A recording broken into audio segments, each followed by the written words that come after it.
I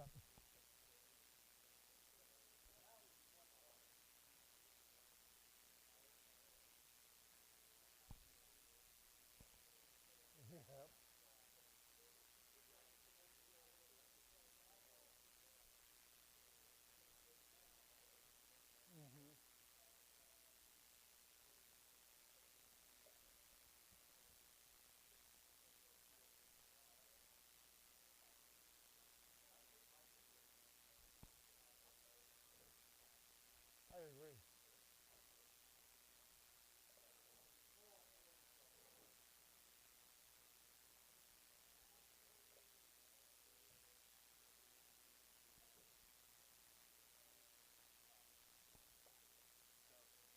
Yep, you got it.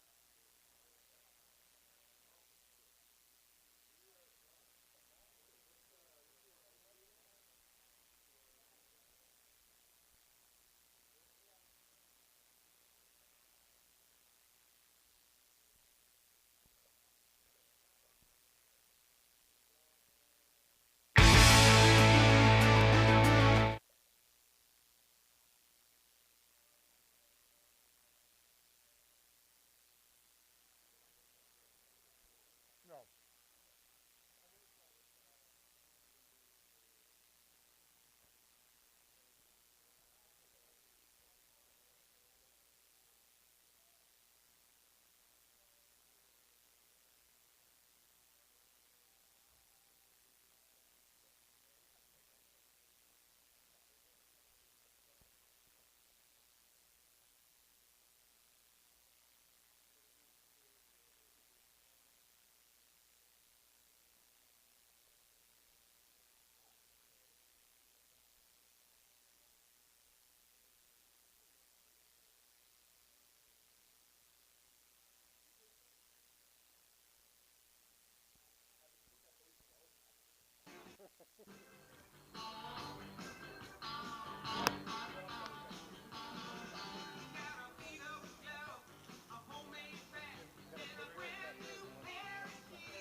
Good afternoon, baseball fans, and welcome to Jack Coach Park. Today, it's Inter-County Baseball League action as the Brantford Red Sox take on your Kitchener Panthers.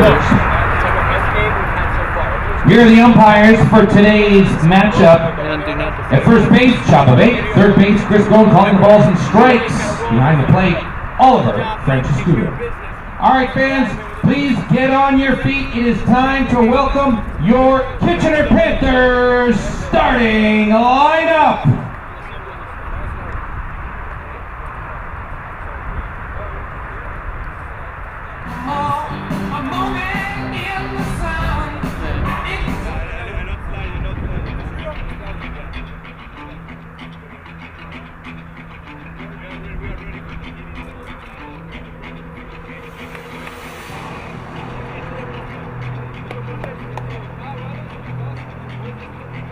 All right, fans, make some noise for your Kitchener Panthers. Starting at first base, number 20, Jordan Mandalay. At second base, number 11, AJ Carosas. At third base, number 5, Yosuke Fuji. At shortstop, number 7, Charlie Towers. In left field, number 9, Caleb Payne Blunt.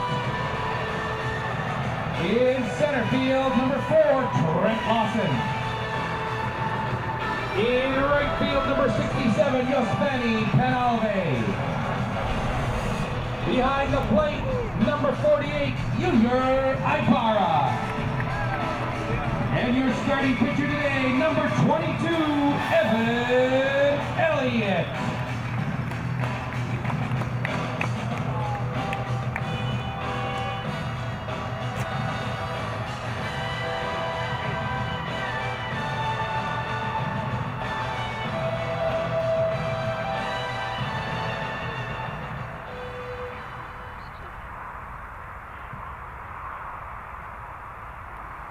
Fans, at this time to honor Canada, we ask you to please stand as you're able and remove your caps for the playing of our national anthem.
I'm your announcer, Sean Ferfaro. Let's play ball.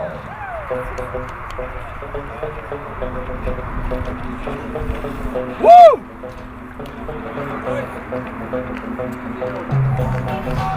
We've got a Saturday afternoon edition of IBL Baseball here in Kitchener, Ontario. Welcome everybody to Jack Couch Park. Today it is the Kitchener Panthers hosting the Brantford Red Sox. Both teams playing a lot of games in a short span of time. Ian Joudrey and Mike Gervais with you on this Saturday afternoon. A game that was originally scheduled for 9 days ago but was rained out on a Thursday night. And now the Panthers get set for their 6th regular season game of the season. They are playing a game below 500 for the first time this season, Mike, and taking on a Brantford team that played less than 24 hours ago, and they're in last place in the IBL. It kind of seems like one of those games where both teams are coming in and thinking must win. Yeah, absolutely. You know, we're only on May 31st here, but as the old adage goes, it gets late early. And, you know, Kitchener being in 7th place, Brantford being in 9th place, and again, that last place team, they don't make the playoffs anymore. As you said, Brantford and Kitchener both playing a lot of games and not a lot of days. Brantford coming off back-to-back losses against the Welland Jackfish. Of course, the Panthers dropping that game here on Thursday night to the Toronto Maple Leafs. Toronto got out to that 3-0 lead. Kitchener tried to crawl back in the late innings, but just fell short. Absolutely, and the Panthers, we talked about before the game, it's a team that's filled with offensive talent. They scored a ton of runs, at least in the first couple of games this year. That's kind of what we were expecting going into that game Thursday night. The Leafs and the Panthers, two teams that score a ton of runs, struggle in terms of pitching, but Berenbaum really shut down the Panthers that night, and Kitchener's bats struggled to get going, and it's not really going to get any easier now that you're dealing with tough conditions. A 10-degree day in late May is certainly not what you're used to dealing with. Yeah, you know, as you said, Ian, this game got rained out 9 days ago. When I woke up this morning, I thought for a second it might get rained out again.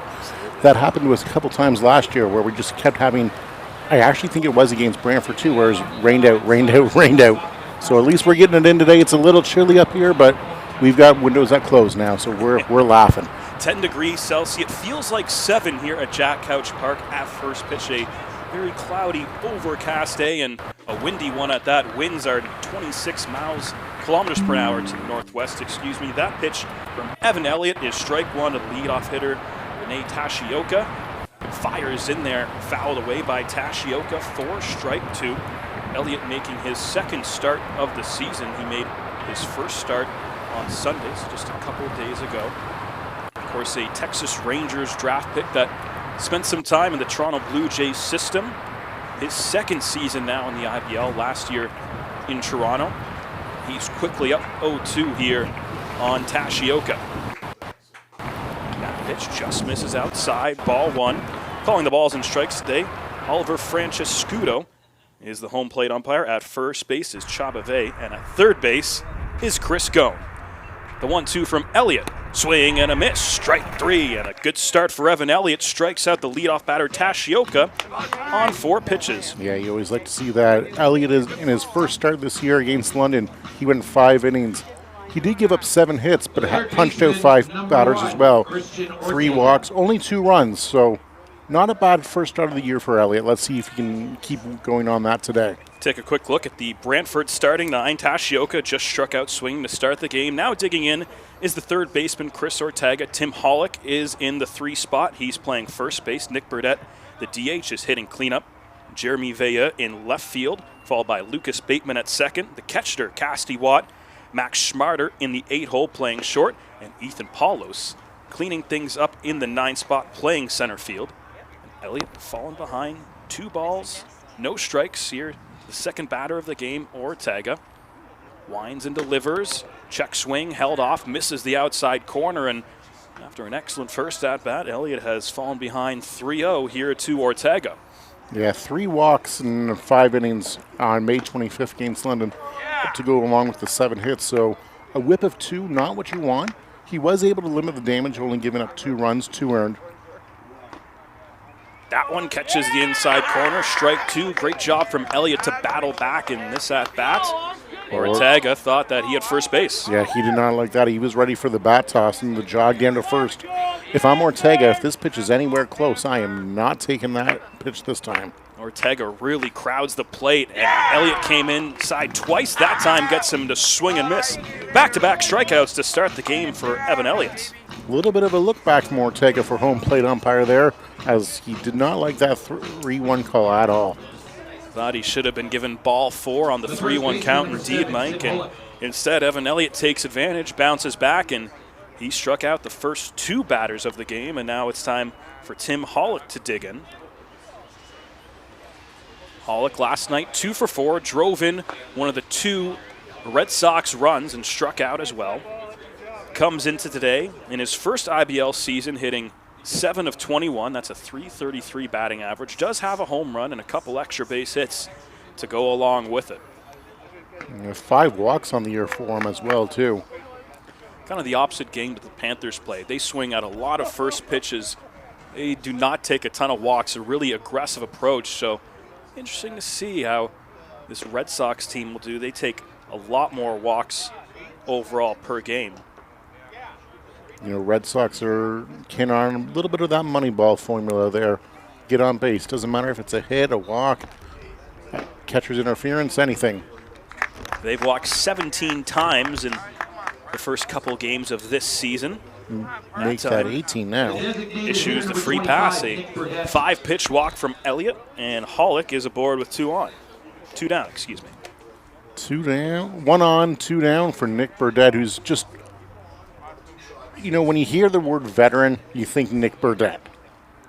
He is a mainstay in the IBL, no doubt about it. Yes, his 12th season. He's been with Brantford since 2013. Of course, he's won a couple titles here. He was a first-team All-Star back in 2015.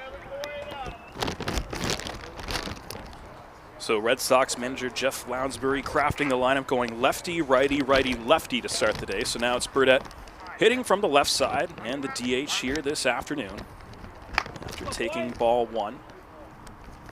There's the 1-0 from Elliott. Catches the bottom of the strike zone. Evens the count at 1-1. Wind blowing straight out to center field and blowing fast here this afternoon at Jack Couch Park. I was just going to say, not that this park needs any help for home runs, but if you look at that flagpole, you get one up in that jet stream, it won't take much to get out of that park today. And this is the fourth home game already for the Panthers this year.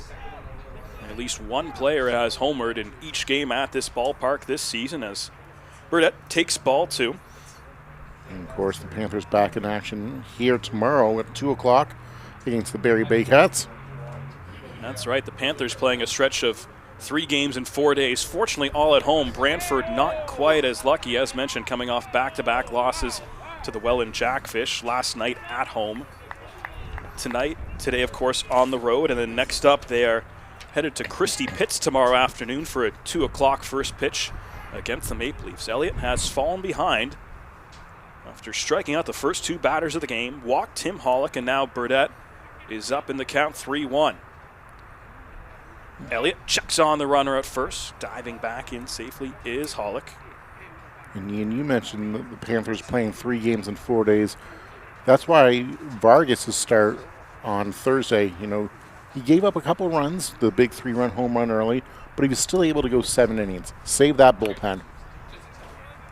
Chopping that one foul is Burdett. Stays alive and runs the count to 3 balls, 2 strikes. Vargas has certainly been an interesting story for the Panthers early in this season. Gets a ton of strikeouts, 23 Ks in his first 3 starts of the season. Elliott, as mentioned, making his second start of the season here this afternoon. 3 balls, 2 strikes. Runner off and going, and Burdett swings and misses. Strikes out the side, giving up the walk. It's a 1-2-3 first inning for Elliott and the Panthers. First inning, no runs, no hits, 1 run left on base.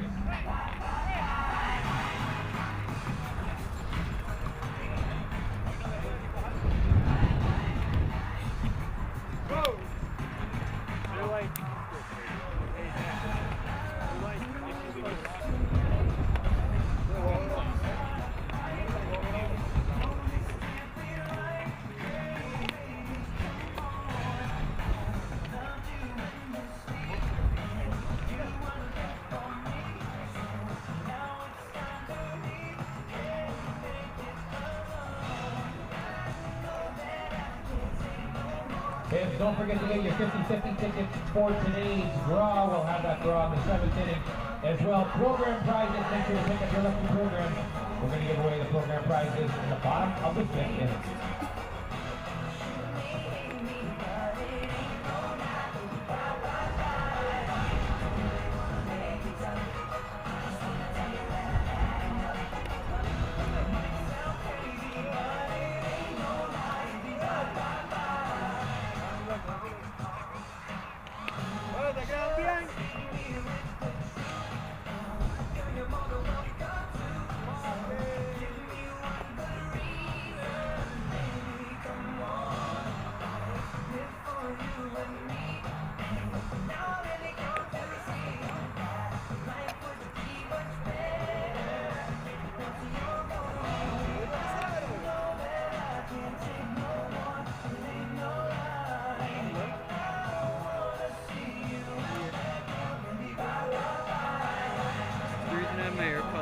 So they can call me from the booth because we don't have comms.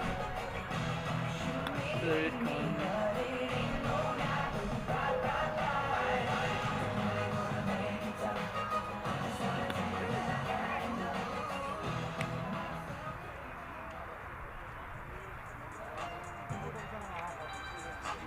Back in Kitchener for the bottom half of the first inning. Ian and Mike with you here on this rare Saturday afternoon from Jack Couch Park. Of course, mentioned a makeup game here today with the Panthers and Red Sox, both teams hungry for wins. They've lost 2 in a row, have the Panthers, 3 in a row, have the Red Sox.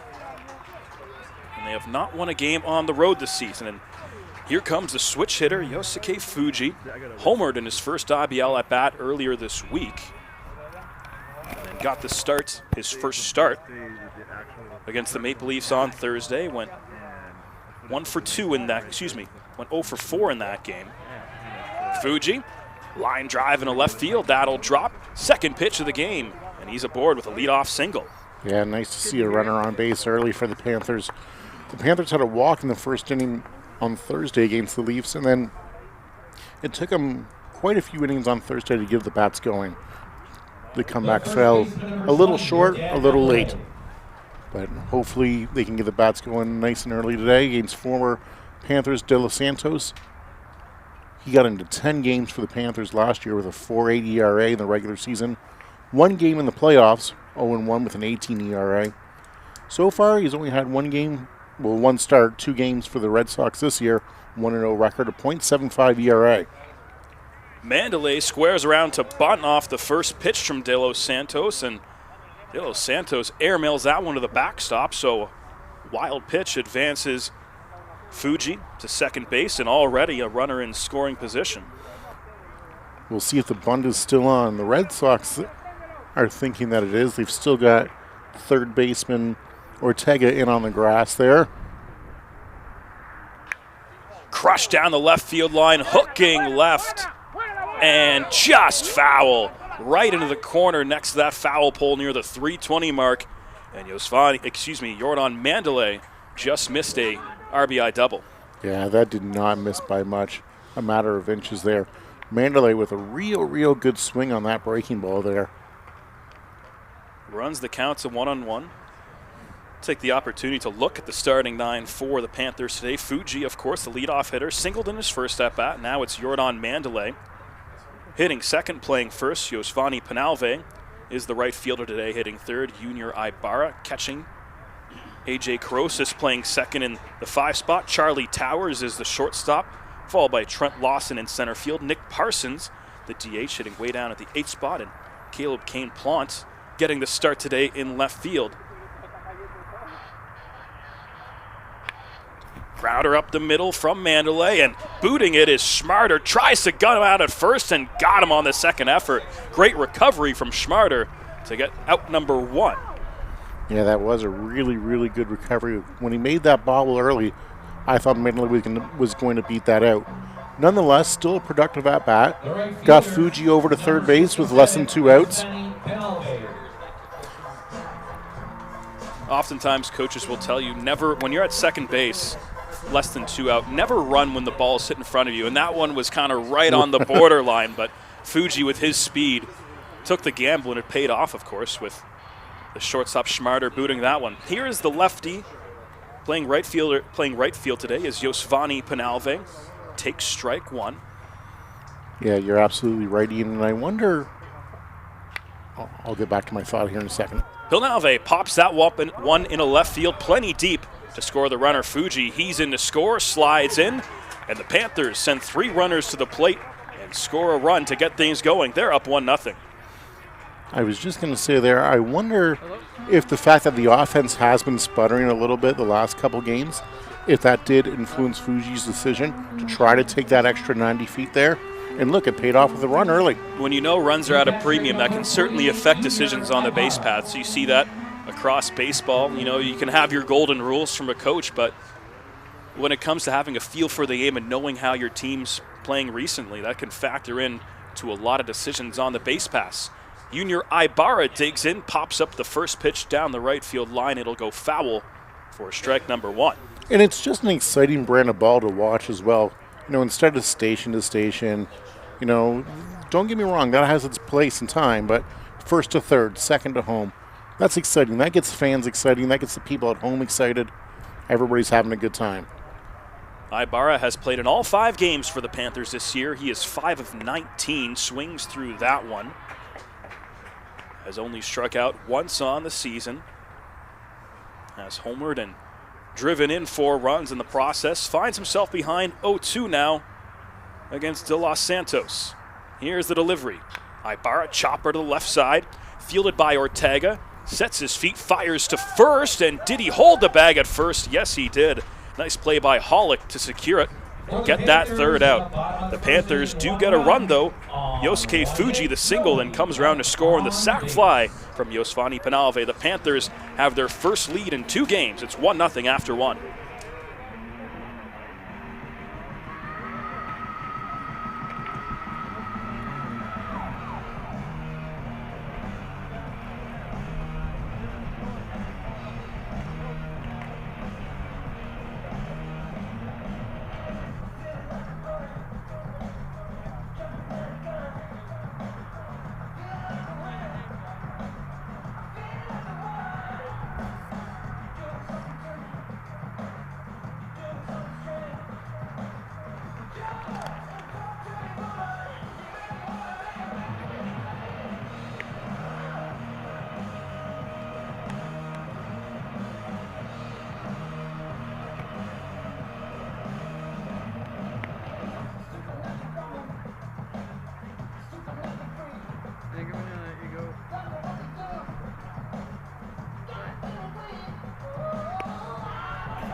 Back here in Kitchener, top of the second, the Panthers have a 1-0 lead. They did not lead all of Thursday night's game against Toronto, and of course the story on Sunday in that loss to the Majors was taking that 5-0 lead before London scored 8 unanswered runs and ended up winning that game, dropping the Panthers back to 500. They enter today at 2-3. Elliott, first pitch, dribbled on the left side by Gervais. Fuji spinning, throwing to first, and a great play by the Panthers' third baseman to get the first outs. What an absolute cannon from Fuji there. In view, he runs well, so Fuji knows that. He fields it, turns, fires all in one motion. If he takes the time to set his feet there, he's not going to get VU at that play at first base. One of those smooth motions. Lots of times you see guys out of position on a baseball field. They don't know to have their momentum carry with them and make the spin to throw to first, but Fuji does it excellently there. And Evan Elliott gets his first out on just one pitch. Now it's time for Lucas Bateman, the second baseman, hitting sixth here this afternoon, taking all the way. And Elliott looks like he just missed the outside corner for ball 2. Yeah. Elliott, as we saw in the top of the first inning, falling behind a couple of hitters early, but he has been able to work his way back into the count. Did strike out the side of the top of the first. Down 3-0 here to Bateman. Hopefully Elliott can come back and get that K. And misses. No, just catches the inside corner. Bateman surprised by that one. Elliott has allowed just the one base runner here through the first 5 batters faced. That was the walk to Tim Hollick in the first inning. He stranded him, though. The 3-1 misses well outside, and the second walk issued of the day by Evan Elliott. Bateman's aboard. The catcher, number 15, Cassidy Watt. That's going to bring up the catcher, Cassidy Watt. Watt in his first IBL season here. So he's still getting used to the league and how the pitchers are going to pitch him. Just finished that senior year at South Dakota State. This is his 5th game of the season, and he certainly struggled in his first couple games in the IBL. Comes into today at hitting just 2 of 16 to start the year, so a 125 batting average. Last night went 0 for 4 and struck out, but he gets a runner on first, and it's his first at bat. Elliott up 0-1. Here's the delivery to Watt. Misses downstairs, ball 1. And as you said in the last inning, Ian, you know, you've always got the golden rules from managers and whatnot. One of the golden rules for most managers, for your catchers anyway, is, you know, don't focus on the offense. Go out there and catch a win. That's the most important thing for most managers and their catchers. So any bit of offense you get from them, that's just gravy. And if you got some power rankings of guys that you trust the most to go out and call a win, you got to think Junior Ibarra would be up there near the top. Some contrast differences between him and the batter right now, and Watt, obviously in his first IBL season. You would think so, with Ibarra being, you know, generally recognized as the top defensive catcher in the IBL. Last couple of games, we've seen Ibarra make some incredible defensive plays that have saved runs for the Panthers, both Sunday against London and Thursday against Toronto. Elliott up 1-2 in the count. Bateman, the runner at first. High fly ball, deep left field for Watt. Back near the track is Kane Plant, and it is out of here. 2-run shot for Cassidy Watt, his first IBL home run. 2 runs come in to score, and Brantford grabs the lead. Watt must have heard us talking about his bat there. Talk about his struggles to start the year. Was just 2 of 16, but how about that one? Massive shot in a deep left field.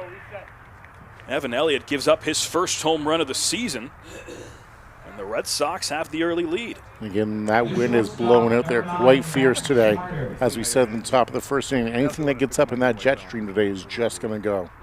Not that Jack Coach Park needs any help with that at all. Seem to be a little awkward. Is it because of the height? So after Elliott got the first hitter, he's given up a walk and now a homer as Max Schmarter, the shortstop, digs in, waves and misses at pitch number 1. No, I'm just kind of leaning on the fence. Elliott working quick here this afternoon. That one's chopped to the left side. Left side of that third base bag, and Elliott quickly up. No balls, 2 strikes. Schmarter hitting 118 on the season so far in 17 at-bats for the Red Sox. He does have 1 RBI, but an alarming 12 strikeouts make that 13. That one hit the dirt. Ibarra easily flips down to first. It's the fourth strikeout already for Elliott, and that's the second out of this second inning. And you mentioned Ibarra's defense there a couple of minutes ago, Ian. That play that he made Thursday night on the pop-up, and then the back pick throw to first base on that, whew, that's one of the best baseball plays I've ever seen. Absolutely. As much as it takes the base runner to make a mistake, it also takes a very good catcher to execute that play, and Ibarra did it to perfection, the awareness to make that snap throw to first, knowing that the runner was leaning on that play. Now we get the number 9 hitter, Ethan Paulos, the center fielder. That one misses down low, so Elliott behind 2-0 in the count. Starting to show a bit of frustration, too. And Paulo's not your typical number 9 hitter. He's coming in today hitting .455 in 5 games so far. 5 for 11, 1 run, 1 RBI, 1 walk, 1 K. So, you talk about setting the table. The Red Sox putting one of their better hitters at the bottom of the order to flip that order over. Smart move there. And Paulos takes another walk. Yeah, it works out. 4-pitch walk from Elliott, and it's his third walk already of the game, second of the inning. And now we're back to the top of the order. Rene Tashioka, another lefty up. Tashioka hitting .333 coming into today's game. 2 games so far, 6 at-bats, 2 hits, 1 run. Does have a double and 1 strikeout. Make that 2 strikeouts since he's struck out in the first inning. Elliott pounds the zone with that fastball on the outside corner. Tashioka did not like that call. You can see with the little head nod there. Tashioka has seen action in the Frontier League with Ottawa. 0-1 pitch, grounded to the right side, underneath the diving Jordan Mandalay. Going first to third on the play is Paulos. And now there's runners on the corners with 2 out, and things starting to unravel for Kitchener here in the second inning. And we talked about, that aggressive base running. Paulos going first to third there, especially with 2 outs, Now all of a sudden an error gets you a run, a wild pitch gets you a run. It's good base running by Paulos there. That first to third, especially with 2 outs, can prove to be very costly. And now we got the righty-righty matchup as Chris Ortega steps up. He was one of the 3 first-inning strikeout victims of Elliott. And that seems like a long time ago based on how this inning has gone, as Ortega waves and misses at the first pitch. And remember, Ortega was up in that count 3-1, and then there was that pitch on the inside rail that was called a strike on the 3-1 pitch that Ortega did not like.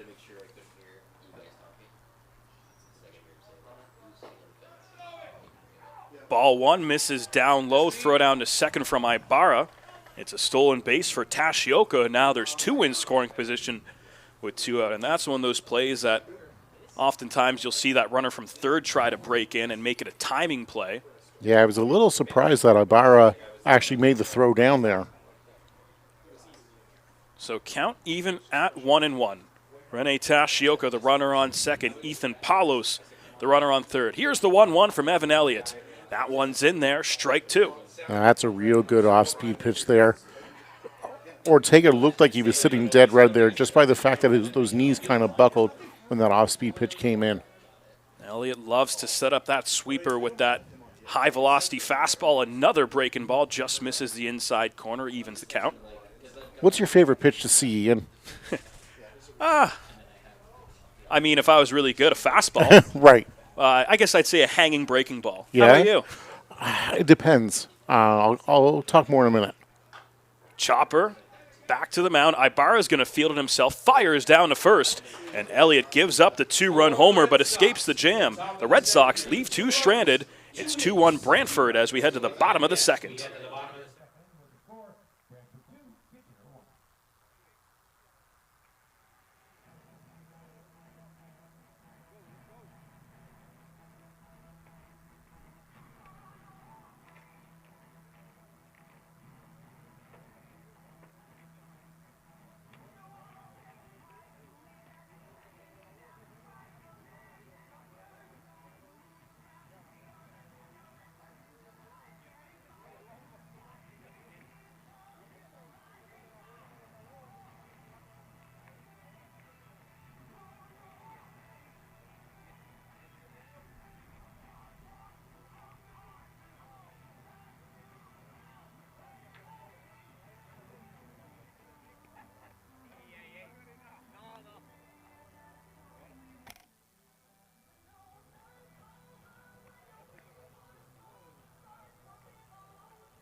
Home half of the second inning here in Kitchener. It's A.J. Karosis leading things off for the Panthers. In the first half, it was Yosuke Fuji, lead-off single, then came around to score on the sac fly. Usually things are looking pretty good when you can scratch across a first-inning run, but then things kind of unraveled for Evan Elliott in the top half of the second. Yeah, you can never have enough runs in this ballpark, that's for sure. And to finish that thought from the top of the second, my favorite pitch, if I'm a batter, fastball. If I would be pitching, man, I love a good changeup. Just watching those hitters flail out changeups, something about it. Nothing like making a hitter look silly on an off-balance and off-speed pitch when they're expecting a fastball up around the upper 90s. Exactly. You're just like, yeah, I did that. And then it's even better if you can get a sword. Pitching ninja, shout out. Exactly. 2-1 from De Los Santos. Karosis pops it up to the left side, out of play, runs the count even. 2 balls, 2 strikes. Karosis hitting 133 coming into today's game. 4 games, 15 at-bats. He does have a home run on the year so far. That's right. Hit a home run in the home opener, the 3rd game of the season, that 11-8 win over Chatham. Karosis takes that one low and away. Oh, and yeah, that's ball 3. He did a good job selling it, though. He did. He thought the count was 3-2 or 3-1, but in fact it was 2-2. So Karosis will step back in with the count 3 balls, 2 strikes. I mean, he fooled me. I thought it was only 2-2, and then the way he tossed that so confidently, I'm like, oh, did I miss a pitch? Now that gives De Los Santos second life. And that time, there it is. Misses down and away, so Karosis gets the leadoff walk. And the Panthers are cooking. So when you're a batter facing a former teammate as a pitcher, who do you think has the advantage in that showdown? I would think the batter would have the advantage. I would think so, too. I think so, too. Anytime you know their repertoire, and especially when you can talk to a guy like Ibarra and figure out their pitch sequence, right, how they like to attack a hitter. Exactly. Another lefty-lefty matchup as De Los Santos faces the number 6 hitter for the Panthers today. That's Charlie Towers, who's playing shortstop. Towers did a good job on Thursday night. He went 2 for 4, had 2 singles, 1 in the 5th and 1 in the 7th. Karosis' running didn't get a great jump, but I don't think that Watt saw him taking off. A late throw down to second and a stolen base for Karosis. Yeah, and that's what you like to see. Again, you know, the Panthers, runs have been at a premium for them, and it appears they're going to push the button early on here anyway. So that's the second inning in a row that the Panthers have had a runner in scoring position with nobody out. Towers swinging away, fouls that one the other way to the left side, runs the count to 2-1. Yeah, Charlie not trying to do too much with that pitch, just trying to take it wherever it's pitched. Good at-bat by Charlie Towers. 2 balls, 1 strike. De Los Santos, the delivery, right down the pipe for strike 2. Another breaking ball there. Looked like Towers was geared up for a fastball. Again, whenever you see those knees buckle, you know the hitter's not expecting that. Mentioned the 2 for 4 night for Towers on Thursday, his first multi-hit game of the season. Chops that one, a swinging bunt, but unlike a real bunt, if you bunt it foul on 2 strikes, you will get another chance in the box. Yep. Karosis heads back to second, and I think Towers himself was even surprised to make contact. You see the delayed break for first base there, and he realized, oh, that ball's fair. I got to get moving. He did look a little shocked, that's for sure. The Panthers wearing their blue uniforms, well, blue tops, black pants today. Not a combination that I'm used to seeing being here all these years. First time this season that they're wearing the blues at home. 2 balls, 2 strikes. Pitch to Towers, misses outside and runs the count full. Nice block by the catcher, Watt, there. Watt says, you know what, guys, I got a stick and I can play behind the dish, too. A very efficient first inning for De Los Santos, only threw 11 pitches, 9 of them strikes. Now here's the 3-2 pitch. High fly ball to right field. Coming in is Tashioka. Lets that one drop in front of him. Going to third on the play is Fuji. He had to wait to see if that ball was caught. And now there's runners on the corners with nobody out for Kitchener. And Charlie Towers keeps the hot stick going from Thursday night. 2 for 4 Thursday, 1 for 1 today. Now you got runners on the corners, nobody out. Trent Lawson looking to do some damage for the Panthers here. Part of the art about being a strong outfielder is being able to sell a play. And I think Tashioka right there sold it, that he had a chance to catch that ball. And that's why you didn't see Fuji breaking right off the bat. Yeah, that was a really, really good job there. And, of course, De Los Santos, being that lefty, he's got a great pickoff move to first base. Checks on Towers, who gets back in safely as Trent Lawson digs in, the number 7 hitter this afternoon. Be interesting to see if Towers is going to push the button here and try to swipe second with that runner on third. Especially with less than 2 out. Yeah, we saw Brantford do it in the last inning. Lawson takes that first pitch on the inside corner for a strike. Lawson went 1 for 4 last game, had the lone Panthers extra base hit on Thursday night. That was a double. Yeah, a double in the 9th inning. Taking off for second base, they throw down to third, and diving back in safely is Fuji. So that's where you can get creative even on the defensive side of things. They check down to the first base umpire and say Lawson did not swing, so it is ball 1. Taking off for second successfully is Towers. You know, with Fuji coming down the line there as hot as he was, I wonder if that was going to be the delayed steal. If Watt actually threw all the way down, I think you would have seen Corosas try to come home there.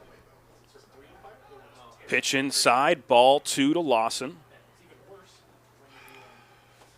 Now, all of a sudden, the Panthers, who got into a little bit of trouble in the top of the second, they're starting to put some pressure on the Red Sox here in the bottom of the second. You got a good hitters count here, 2 on, nobody out. So Corosas and Towers, each with stolen bases in the inning. Here's the 2-1, and Lawson fouls it straight back for strike 2. You know, Lawson hitting .467 coming into today, 15 at-bats, 7 hits, 3 doubles already, 2 RBIs. Looking for another one. 2-2 pitch. Lawson takes that one inside, skips away from the catcher. Digging home is Corosas and slides in safely. Now trying to score as well as Towers, and he slides in. Wow. 2 runs come in to score on the wild pitch. The Panthers take the lead, and Cassidy Watt is down and injured. Whoa. And De Los Santos now is having some words. Some Panthers came out of the dugout on the play. Yeah, De Los Santos didn't like what happened there. I didn't see what happened. I was watching the plate. I don't think De Los Santos liked that they were aggressive and scored that second run with a player down on the field, but that happens across all levels of baseball. So we do have a 3-2 Panthers lead here. Hopefully Cassidy Watt is okay. That we know for sure. Watt was down after the play. He seems to be up and moving. And we saw his throw home to De Los Santos was well wide of the mark, and that's what allowed Towers to come around and score. So if I was scoring that, I would score it a wild pitch to bring Corosas home. And then E2. And then an E2 to bring Towers home. So when it's all said and done, Trent Lawson goes from hitting with 2 runners in scoring position, and now the base is empty. De Los Santos delivers out of the lineup. Lawson sends it right back up the middle, and it looks like those 2 runs might have scored regardless. It does appear that way. You know, I always wonder that, but then you think, oh, would De Los Santos have pitched different? Would it have been a different sequence? You never know. So regardless, a walk and then back-to-back hits for the Panthers to start this bottom half of the second inning, and now it's Nick Parsons, the DH. He did not start Thursday night against Toronto, came off the bench and went 0 for 1 in the game. He is 4 for 17 on the year, takes strike 1. So we do have confirmation that that is a wild pitch and an E2 for those of you scoring at home. Runner on first base, so De Los Santos out of the stretch once again, misses inside, evens the count. Yeah, Parsons hitting .235 on the year so far, 17 at-bats, 1 home run, 1 RBI, pretty good ratio. Pretty rare to see. Oh, and he caught him leaning. Check over at first, but they're going to call a balk. Yep. De Los Santos had Lawson dead in the water at first base, but instead he's called for the balk and another runner in scoring position for Kitchener. And now all of a sudden this inning's starting to unravel for the Red Sox a little bit. Got to wonder if Parsons here, you wouldn't think that Parsons would be putting down a bunt, being the stick that he has, but I mean, try to get that run over into scoring position by any means necessary. If anything, Parsons is going to force De Los Santos to give him a good pitch to hit here. He's up 2 balls, 1 strike now. Last year, Parsons was a top 5 home run hitter in the IBL. Takes that one on the inside half the plate, evens the count. Yeah, if memory serves me correctly, Parsons got scorching hot around the beginning of July and just went on an absolute tear. Here's the 2-2. Stroked into left field, a base hit.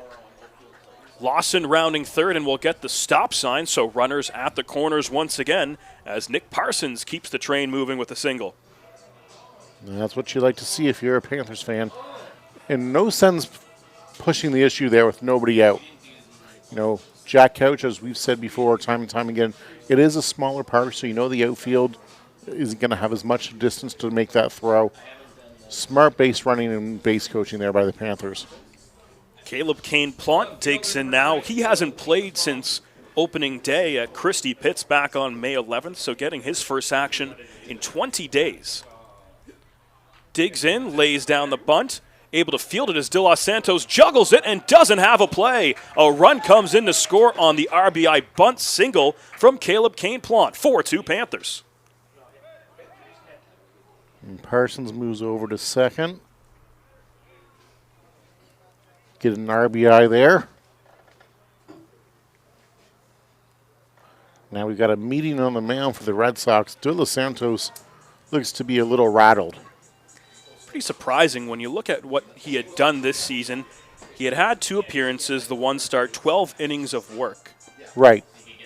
Yeah, he'd been rolling by all, Just the 1 earned run in 12 innings coming into this one. In fact, his last start against Guelph on May 18th, he pitched 8 innings, got the win, only allowed 4 hits, the 1 earned run, 8 strikeouts in that game, and he has looked like a different pitcher here today, 13 days later. Yeah, and, the fact that it is 13 days later, maybe that has thrown his rhythm off a little bit. I know De Los Santos from his time here in Kitchener, he's a guy who really likes the routine. And so the fact that it is almost 2 weeks, maybe that routine's off a little bit. Of course, he was on the bench last night for a late finish against the Welland Jackfish at Arnold Anderson Stadium. Back to the top of the order. Fuji, he lays down a bunt. De Los Santos going to get another try to field it and drops it again. Back-to-back bunt singles for the Panthers. De Los Santos has fumbled both of them, and the bases are loaded. Yeah, I mean, the Panthers are picking up on the fact that he's a little rattled right now, and they're placing them. They couldn't roll him out there any better if they tried. So that is the second Red Sox error of the inning. First one was charged to Cassidy Watt when 2 runs came around to score on the wild pitch. That time, the error from De Los Santos.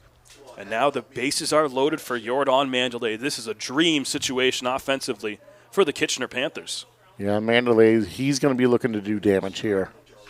Right back up the middle. That gets through. 1 run comes in to score. Here comes Kane-Plante. He slides underneath the tag. Ball gets away. Digging for third and sliding in safely is Fuji. 2 more runs come in to score for the Panthers. It is 6-2. It's an offensive outburst here in the bottom of the second for the Panthers. Mandalay just taking that ball right back up the box. Hit it where it's thrown, right? So that'll be 2 RBIs for him on the single. Mandalay grounded out his first time up. The 2-run single there. And it's 5 runs and counting here in this second inning for the Panthers. Still nobody out as well. Penalve swings at the first pitch, pops that one up into left field. Vea camped underneath, should be plenty deep. And for the second time today, Yosuke Fuji comes in to score on a sac fly. This one makes it 7-2 Panthers. Runs are coming so fast, I'm not even having time to write them down on my scorebook here. So Penalve still officially without an at-bat here today, but he's been doing his job. Back-to-back sac flies to left field. That is the first out of the inning. So finally a bit of relief for De Los Santos. Yeah. No at-bats, but 2 plate appearances. So 7-2 Panthers. The runner on first is Jordan Mandalay as Junior Ibarra digs in for his second at-bat of the afternoon. Grounded out to third in the first inning. Takes that one inside, ball skips away. Oh. Mandalay does not take off for second, but he thought about it. He was thinking about it. I think there would have been some words there if he would have tried that. We could have had some fireworks here on a Saturday afternoon. Ibarra mentioned now 5 for 20 on the season, so that's 250 even for people that are bad at math like myself. The public school system did me well. As well as it could, anyway. Takes that pitch low for ball 1. Ibarra's 3rd season in the league, all with Kitchener. Last season, a .281 hitter. 41 hits in 146 at-bats. Here's the 3-1. Swings away. That's a soft ground ball to the right side. Lucas Bateman has it, throws on to first. The runner advances to third, but there's 2 away. Well, so Carosa is going to come up to bat here for the second time this inning. The old, you got to make a new column in your scorebook. The Panthers bat around here in the second. It's already a 6 spot, and they've got a 7th run just 90 feet away as Carosis digs in. He walked to start this inning, which feels like last week. It does. You know, we commented how quick the first inning went. Got to wonder what this means for a guy like Evan Elliott that works so quick. He's in the dugout for a long time on a really cold day, just waiting to get back out there. Oh, the jacket will be on. As a pitcher, you never mind these innings as long as you're scoring. You know, if it's a 20-minute, 25-minute inning, and you don't really score, you only put up 1. Like that can be deflating for an offense. Exactly, but when you put up a 6 spot, you don't mind that as a pitcher. Another pitch up and in on Carosis. He brushed him off last time. And De Los Santos backs him off once again, runs the count to 3-0. Because now as a pitcher, if you've got a 7-2 lead, you can just go right out and attack. 3-0, grooves one in there for strike 1. Yeah, hits the inside rail there for De Los Santos. Carosis, the 10th batter of the inning for the Panthers. 3-1 pitch, waves through it and runs the count full. In that earlier in this inning, Carosis walked, stole second, and then came around to score the tying run. 3 balls, 2 strikes. Up and away, ball 4. And that is the second walk of the inning from Carosis. Now bringing back up Charlie Towers. Towers also reached base in the inning so far with a single, keeping up that hot bat from Thursday night. Shortstop number 7, Charlie Towers. As you said, Mike, Towers 2 for 4 in that loss to Toronto on Thursday night. That was his first multi-hit game of the season. Swings and misses. Actually got a piece of it on the foul tip for strike 1 on that play. Doesn't look like there's any action going on in the Red Sox bullpen right now. I think one guy might be up. It looks like they have a bit of motion down there. Towers takes that one, and now coming home is Mandalay. No one's there to cover. De Los Santos is going to let him walk in and score the 8th Panthers run of the game. That's going to be probably a pass ball on Watt there. He was able to get a glove on it. So now in this inning, we've had a run score on an error on Watt. We've also had a run score on a pass ball now. So runner on second now, Towers. Watches that one in for strike 2. Unhappy with that one. De Los Santos starting to look a little uninterested out there. And it's official. My scorebook is a mess already in this inning. Charlie Towers, the 11th Panther to come up to the plate this inning. 1 ball, 2 strikes, and he's got another runner in scoring position. And that one hits him. Hits him. De Los Santos has come inside quite a few times, and he's got some words for Towers now. Towers has some words back, too. You know, the umpires are handling this well. Oliver walking him down to first base. Now the umpire's going to get together and convene about something here. I mean, I think there's a chance they might throw De Los Santos out of the game. Pretty clear that he intentionally hit him there. Oftentimes when a pitcher is a little more accidental. There's warnings. Yep, warnings issued to both dugouts and the pitcher. Yep. And Watt puts his hands up as if he's surprised. Right. Well, they don't want retaliation. Yeah. So now we're going to have a discussion here. The Panthers aren't happy that they've had their warning. And I think they're unhappy now, so they say, hey, if we go out and hit one guy now, is our pitcher tossed? Right, exactly. So now what you're doing is you're taking away the inside part of the plate. De Los Santos, who hit the last batter, Towers, and immediately started walking towards him in a somewhat intimidating manner. And they're training umpires. They tell you things to look for. And when a pitcher hits a batter, how can you tell whether it was intentional or not? Oh, if they're apologetic and unhappy, usually they didn't mean to. Right. If they're walking towards him a little more unconfrontational off the mound, that's when you can say, hey, that one might have been intentional. Yeah. You know, if it's a breaking ball that, you know, hits him in the thigh. This obviously we're done, right? And this looks to be the end of the road for De Los Santos. A rough day for him. He leaves the game, can't make it out of the second inning. And just a couple weeks after he went 8 strong, getting the win, came into today with the lowest ERA in the league among qualified pitchers, and the Panthers have absolutely smacked him around Jack Couch Park. We'll step aside for the pitching change. Still the bottom of the second here in Kitchener.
Just a quick announcement I had mentioned earlier to get your 50-50 tickets for today's draw. There is no 50-50 today. Apologies for the confusion.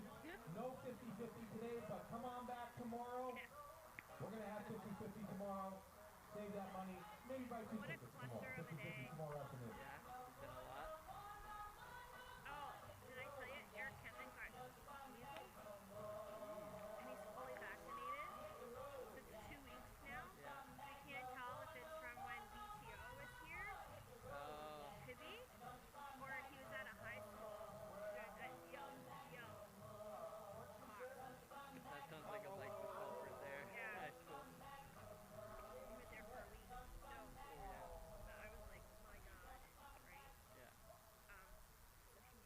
Yeah. So he's just starting to feel better, but he thought earlier in the week he was feeling better, so he was going to do the slide ball because it was just mirror ball in, mirror ball out. Yeah. And then he called last night, and of course they can't find anybody else.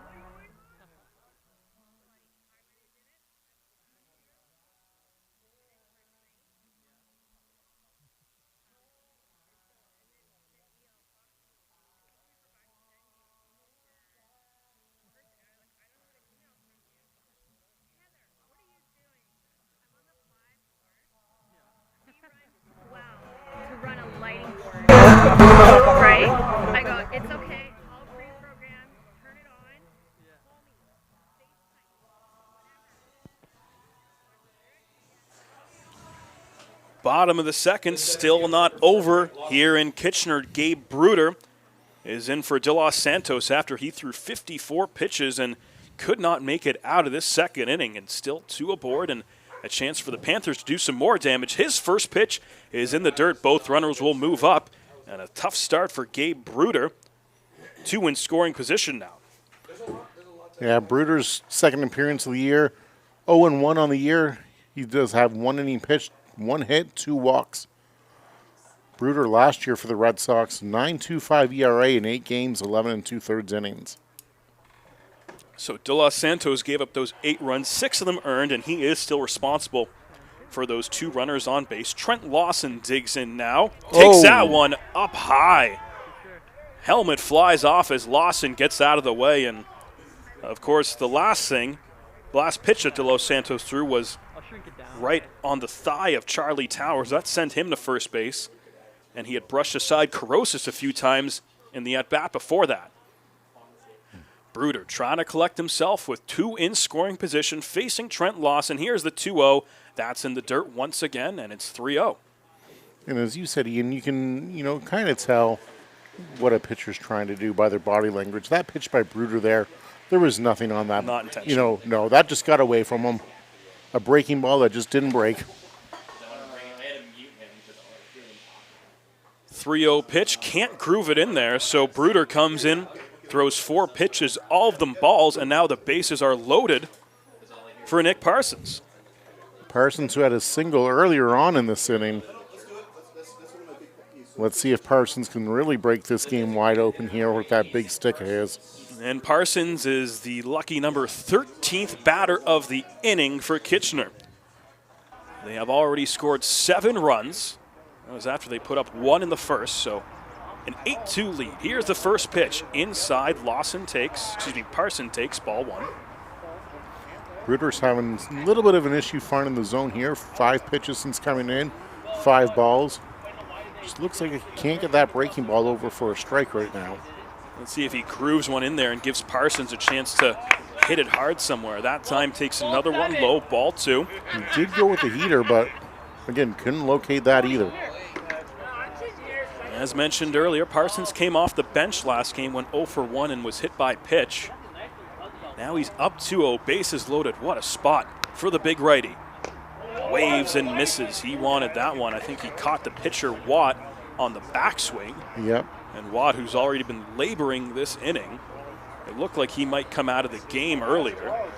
There was a wild pitch that 2 scored on, and Watt was down on the plate but was able to stay in. Yeah, and looks like he just took a foul tip there. Or not a foul tip, an errant swing on the backswing from Parsons. But hopefully Watt's going to be okay and can continue. You never want to see anybody get injured. After all, this is a workman's league. Everybody's got to go to work at some point. So Red Sox come into today at 1-5. That is dead last in the IBL. Last night they had an early lead against Welland before giving up 9 runs in the span of 3 innings and losing a 3rd straight. And that one runs inside and hits Nick Parsons. That'll bring in a run, and it's a second hit batter in the last 3. That makes it 9-2 Kitchener, and what has become a nightmare second inning for the Red Sox. Yeah, and I don't think a nightmare is a strong enough adjective to describe this inning for the Red Sox at the moment. This was a Panthers team that was having trouble scoring runs. I don't think this is how they envisioned doing it. They probably pictured using the big bats and hitting to the gaps, but instead, there's been a lot of mistakes and walks on the infield here today that have been the Red Sox undoing. Caleb Kane-Plant, 14th batter of the inning for the Panthers, digs in, takes a breaking ball down in the dirt for ball 1. Yeah. Kane-Plant had a single and an RBI earlier on in this inning, which again feels like about 3 weeks ago. Wind's blowing out left to right now. Kane-Plant sends that one high in the air, left center field, back at the wall, and gone for a grand slam. Caleb Kane-Plant empties the bases. 4 runs on the board. And the Panthers keep on pouring it on here in the second. Kane-Plant grand slam. What an inning for the Kitchener Panthers. In all my years here, And I've been here since 2013. I don't think I have ever seen an inning like this for the Panthers. What an absolute just outpouring of offense. 13-2 Kitchener off the grand slam from Caleb Kane-Plant. He has 5 RBI in this second inning. Top of the order for the Panthers, the third baseman, number 5, Yosuke Fuji. Fuji up again for the second time this inning, third time this game. He's been on base each time so far. Last time reached on an error and came around to score. In fact, he laid down a bunt that De Los Santos threw away. Yeah, I don't think we're going to see any bunts in the near future. If we do, oh boy. Fuji fouls that one away, and Bruder, after struggling the first couple batters, he's up in the count here, 0-2. And you got to think this is desperate times for him. 0-2 delivery to Fuji. Flies that one to center field. Backing up is Paulos over his head and off the wall. Digging into second is Fuji, and he'll be in there standing up with a double. And the offensive onslaught continues for the Panthers here in the second. And, you know, nobody on the Red Sox is going to feel good about this. And I'm not trying to be, you know, hurtful or rude or anything, but somebody's going to have to wear this for the Red Sox. We're only in the second inning. You're already on your second pitcher who hasn't been able to get an out so far. Yeah, somebody's going to have to wear this if you're coming out of that bullpen for the Red Sox today. Not to mention, they played last night. Right. They're in a span of playing a lot of games. They got another game tomorrow afternoon. They go to Christie Pitts. They've got to save some arms, and realistically, this is a game that you might have to wipe away in the second inning, which is always tough to swallow, especially when you come in at 1-5. Right, and against a team that's, you know, within reach of you of the standings as well, too. This is probably a game that Brantford circled and said, hey, we got to win this one. We played a couple tough teams in a row. Now we got Kitchener. They're struggling. We're both going to be struggling. This is a chance to get back into the win column, and it has been anything but that. A 12-run bottom of the second for the Panthers, and a runner on second as Jordan Mandalay steps in for his second at-bat of the inning, taking all the way for strike one. Mandalay had a single earlier on this inning, scored 2 runs, grounded out to shortstop in the first inning.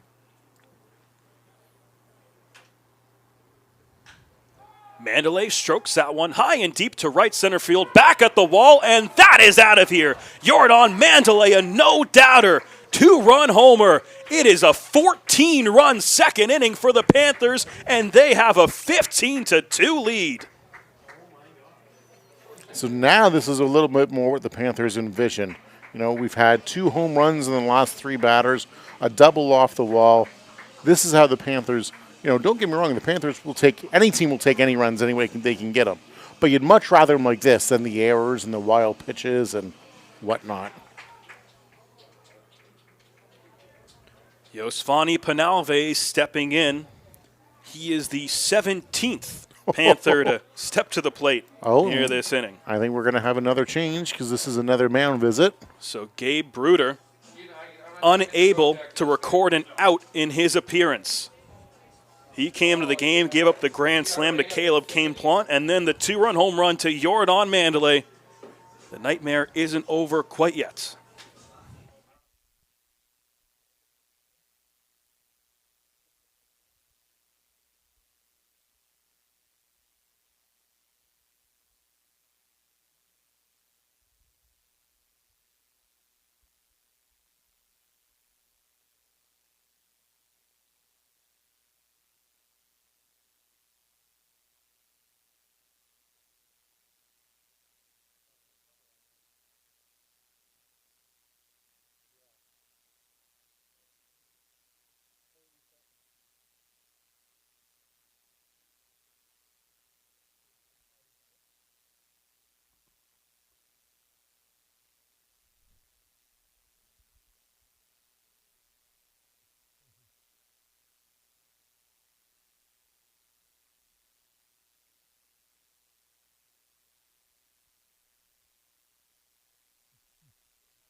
Bottom of the second here in Kitchener. It is a 14-run inning for the Panthers. We have our second pitching change now in for the Red Sox.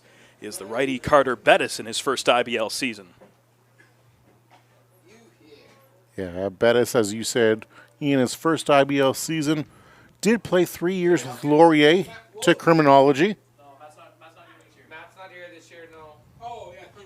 Here's the 0-1 pitch. Chop to the right side. Penalve able to field it and get out of the inning. Hollick steps on first. But boy, oh boy, what a bottom half of the second for Kitchener. 14 runs come across to score. The grand slam from Caleb Kane-Plant and the 2-run homer for Jordan Mandley. They take a 15-2 lead to the top of the third.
Evan Elliott has been waiting in that third base dugout for what probably seems like an eternity. After that 14-run bottom of the second from the Panthers. They had given up the lead in the top half of the second. We thought, oh no, here we go again. Well, they proved us wrong. 14 runs, 2 homers.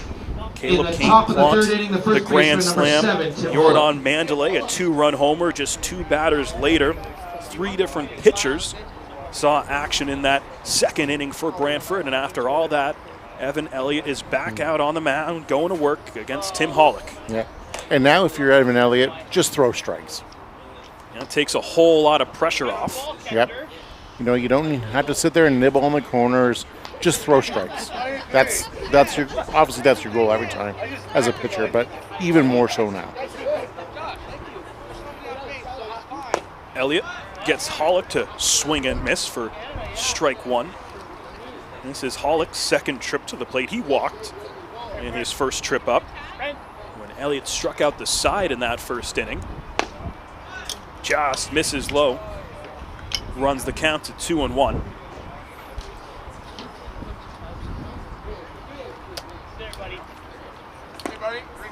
Doesn't get the call on that one either. 2 pitches missing just below the zone from Elliott, and now Hollick's up in the count. 3 balls, 1 strike. Yeah, Elliott played his college ball at Virginia Commonwealth University down there. Used to play for the Canadian National Under-18 team. That one's popped straight up. Elliott gets called off. The first baseman Mandley over to make the catch, and there's 1 away here in the third. The designated hitter, number 25, Nick Burdett.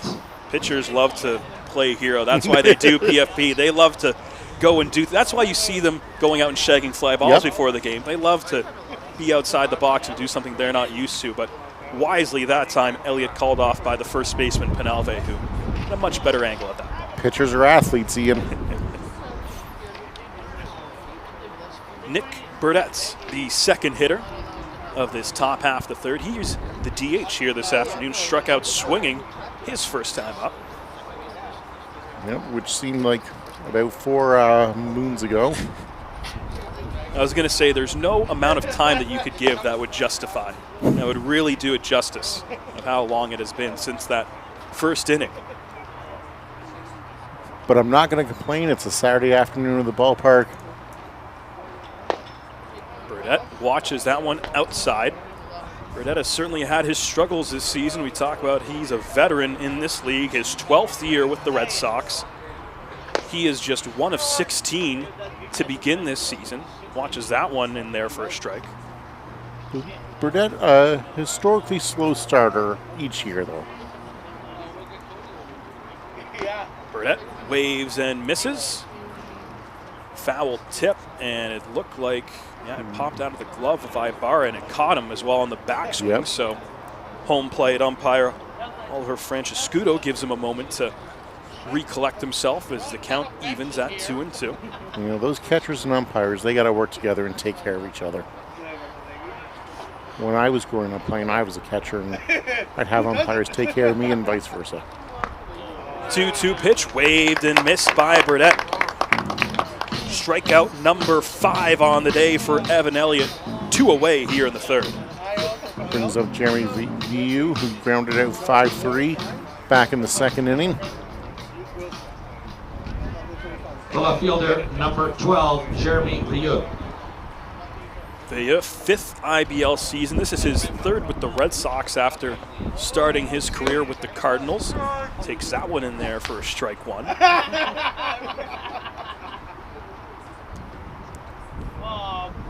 This season now, 6 of 19 to start the year.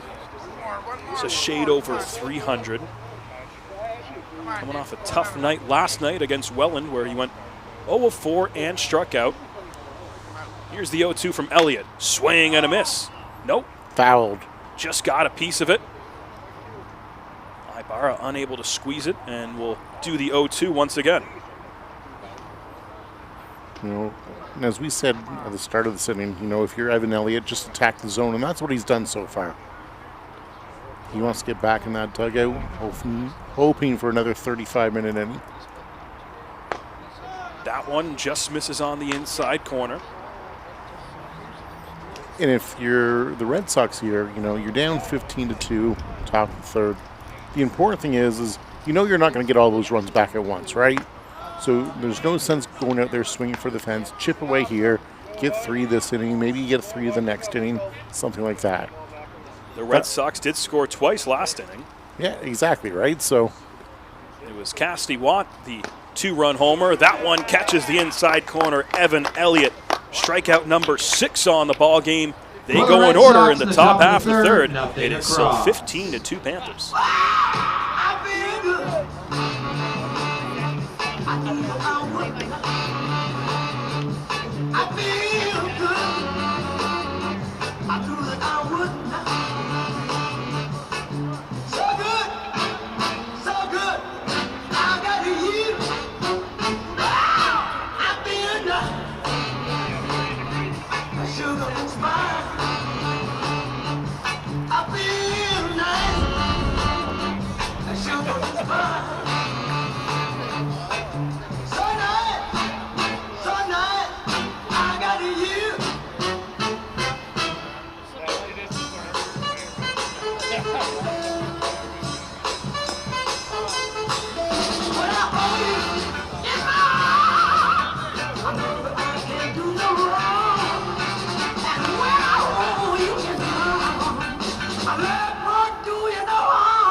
Welcome back to Jack Couch Park. It is a Saturday afternoon as the Panthers and Red Sox do battle in the bottom half of the third makeup game here on this Saturday afternoon. And it seems like we're going to be talking all day about that second inning for the Panthers. Let's see what they have for an encore as Junior Ibarra digs in to lead off the bottom half of the third inning. And surprisingly, Ibarra not on base yet so far today. Chops that one to the left side, will go foul, so he's down in the count. No balls, 2 strikes, and that's right, Mike. Ground out to the third baseman his first time up, then grounded out to second in that marathon second inning. Bettis delivers the 0-2. Ibarra fouls that one away and will do it again. Again, you know, as we talked about, your first job as a catcher, go out there and catch a win. But, you know, if I know Junior, you see him, you know, we've put up 15 runs. I want to get in on that as well. Good eye takes that one outside, ball 1. Yeah, just off the plate on the outside rail there. Bettis is the third Red Sox pitcher of the day. He has pitched for Laurier University. This is his second appearance of the season. That one misses outside, ball 2. Watt tried to frame it. That evens the count. Bettis is the most successful pitcher in that second inning. Only threw 2 pitches, both strikes. It's a good ratio. Gabe Bruder was the first reliever. He came in, did not record an out, and gave up 2 home runs. Is not charged with an earned run, though, because of the errors before he came in. Right. So now Ibarra has battled back after being down 0-2. Here's the 3-2. Rips that one in a left field. Solid single to start the inning for Junior Ibarra. Now Junior's in on the party. That'll bring up A.J. Carosis. A.J. had 2 walks there in the last inning. Came around to score both times. Carosis is a guy that they would love to see get the bats going. Hit a home run in the home opener, but in the last 2 games coming into today is a combined 0 for 7. And well, he won't get credit for a hit in either of his first 2 plate appearances. Very productive, as like you mentioned, the 2 walks, had a stolen base, and came around to score both times. In AJ last year for the Panthers, it took him a little bit to get going as well, but towards the end of the year, he was one of the better bats in the lineup. And just even when he was getting out, was still providing just a quality at bat, fouling off pitches, taking close pitches. Brought a lot of value to the lineup. 17 games last year for Carosis. He takes that one for strike 2. Had 58 at-bats in those 17 games he saw action in. Just the 1 home run, so he's already matched that this season. Runner on first. Here's the 1-2 from Bettis. Swing and a miss, strike 3. A.J. Carosis is the first Panther to strike out this afternoon, and there's 1 away. Delivering on Charlie Towers. Towers so far 1 for 1 with a hit by pitch.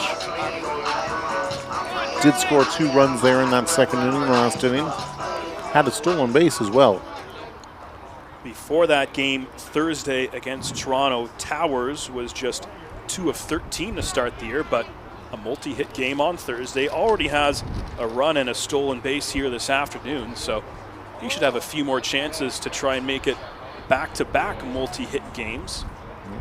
Nice pick by Watt there on the 1-0 pitch, or the first pitch of the game, or at bat rather. That one just misses the outside corner. Looked like Oliver Francescudo was thinking about pointing that one for strike 1, but instead Towers up in the count. 2 balls, no strikes. Watches that one. And you know, these games are hard for umpires too. You look at it and it's 15-2 here in the third.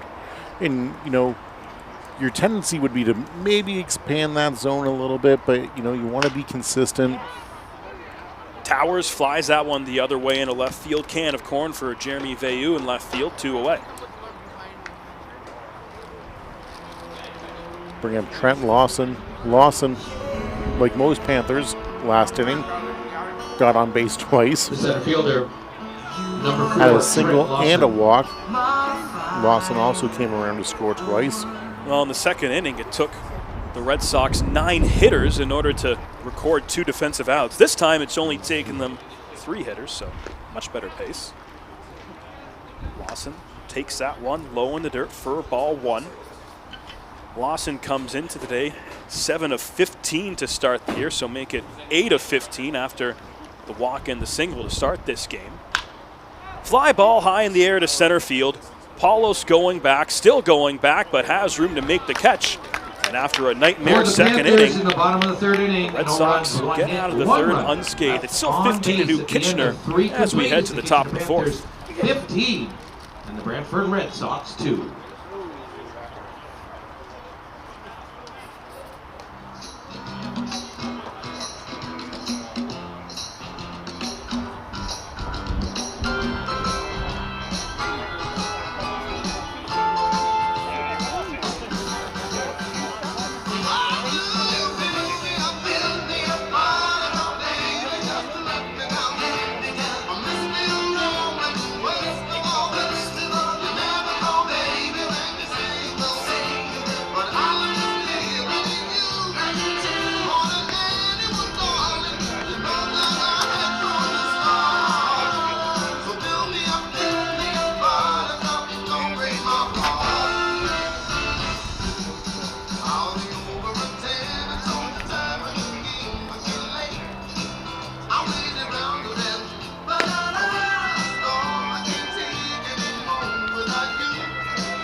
Sun's starting to peek out just a bit here in Kitchener. It was a very overcast day to start things off, but seeing some blue skies now. Not so sure the Red Sox are seeing the same kind of things. They're seeing nothing but gray as they get another chance. They've scored 2 runs in the first 3 innings of work, trail 15-2 as Evan Elliott delivers outside for ball 1 to start the top half of the 4th. Leading things off is Lucas Bateman, the second baseman who scored the first Brantford run of the game on a walk and came around later in the frame. And you know, 2 runs in 3 innings, that's not a bad clip by any means. It's just overshadowed by the fact that they've given up 15. Red Sox came into today scoring about a little over 4 runs per contest. Kitchener not far ahead of them, about 5.2 runs per game. Yeah, coming into the day, Brantford had 25 runs, Kitchener 26. Kitchener had played 1 less game. 2-1 from Elliott. That one sliced foul by Bateman, runs the count even. In those 5 games, the Panthers hit 7 home runs. That was good enough for 3rd in the IBL. Well, they've tacked on 2 more this afternoon. Caleb Kane-Plant, his first in the IBL came via the grand slam, and then Jordan Mandalay followed it up 2 batters later with a no doubt 2-run shot. Elliott delivers. That one's chopped to the left side. Nice play by Fuji. Has time, guns high to first, but able to secure it at first base is Mandalay for out number 1. Really nice play by Mandalay there to go up and get that ball and then make sure that he keeps the foot there. And lots of times it's kind of like football. When you're making a catch and you know a defender's gunning for you, you know that there's going to be contact. And he knew that the runner was going to be there to have a collision with him, but held on, took care of business, and made the catch. Stepped on first for out number 1. So 1 away for Elliott here in the top half of the 4th. Cassidy Watts steps to the dish, hit a 2-run homer in the 2nd. That's the lone bright spot for Brantford here this afternoon. You know, something that we haven't touched on yet, Ian, That's Mandelay's first IBL home run. So congratulations, Jordan. Doing it in emphatic fashion and no doubter to right center field. Just seems crazy to think with the tear that he's been on to start this year as such a dangerous hitter. He's had a lot of success, but that is his first long ball in the Intercounty Baseball League. 2-0 pitch. Elliott gets the fastball in there. He gets the count to 2-1.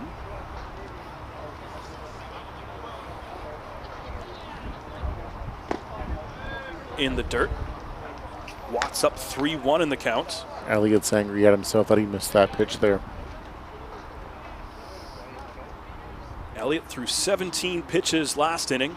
Here's the 3-1. That runs inside and issues a walk for the fourth time this afternoon. A little bit higher of a walk count than you'd like to see from Elliott there. 4 walks and 3 1/3 innings. Walks often have a way of coming back to haunt you. We talked about the depth at the bottom of the order for the Red Sox and how Jeff Lansbury kind of spaced out his power and contact throughout the lineup. Now we get Max Schmarter, your typical number 8 hitter. He digs in and taking off for second is Watt. Schmarter goes the other way to right field, and that is gone for a 2-run shot. It's the second home run of the day for the Red Sox, and they get a couple back. It's now 15-4. So again, the Red Sox, they're putting up a good offensive numbers today. 4 runs in 3 1/3 innings. Just they've been victimized by the home run ball and a few errors and a few walks of their own. Every home run hit today by either team has been a first career IBL home run. So Max Schmarter, a 2-run shot, his first in a Red Sox uniform. Congratulations, Max. Hopefully somebody can go out and get these balls for those players for their first home run balls. Paulos grounds that one to the right side, swung at the first pitch, throws the bat aside in frustration as Corrosis makes the routine play to first, 2 away. Top of the order Paulos had a really nice catch out there in center field to end the bottom of the 3rd inning for the Red Sox. Especially with that wind blowing out and keeping an eye on that Canadian flag in center field, and it's been going in all different directions every time I've taken a look out there, but it's been blowing, no doubt about it. Rene Tashioka steps in for his 3rd at-bat of the afternoon, struck out swinging his first time up, and then singled in the 2nd. Takes that one outside, ball 1. He was able to steal a bag in the 2nd as well, too, but then was stranded out on second base. Elliott delivers, evens the count, 1 ball, 1 strike. Tashioka has played 4 games representing Japan at the Caribbean Series. Most recently went 4 for 12 in that series. Swiped 3 bags, so no surprise we saw that stolen bag back in the 2nd. That one gets away. Ibarra couldn't squeeze it cleanly. Junior getting up a little slowly.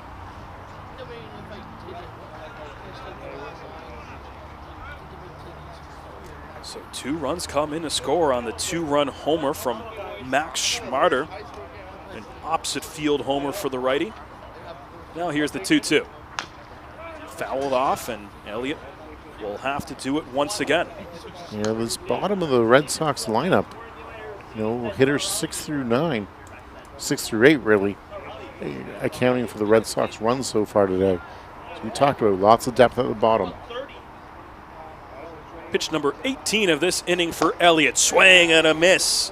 Gets Tashioka. Strikeout number 7 on the day for Elliott. 2 more runs come in to score on the 2-run homer from Schmarter. It's 15-4 Kitchener as we head to the bottom of the 4th.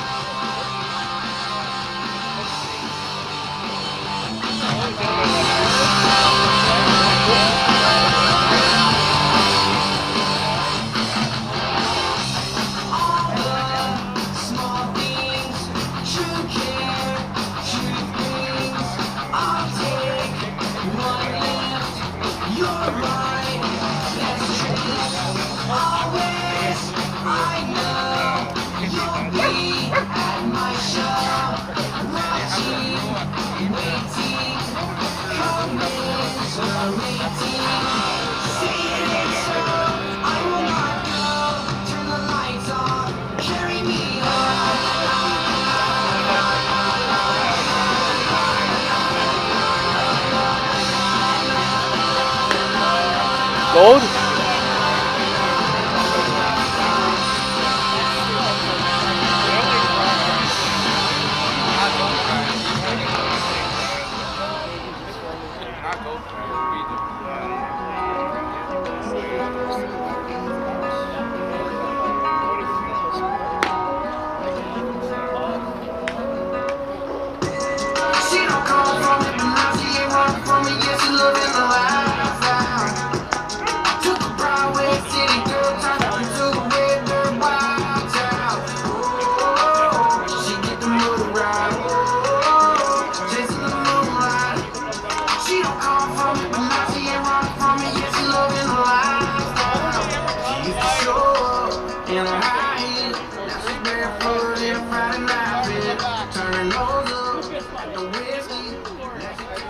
Leading it off for the Panthers. Bottom half of the fourth inning, Nick Parsons back up there for the third time today.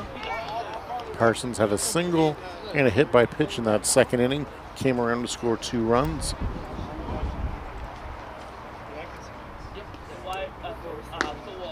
Bettis delivers strike one. He is out there for his third inning of work. He came into the game with 2 down in the second inning, was the third Red Sox pitcher to take the mound in that 14-run frame. Misses well outside for ball 1 there.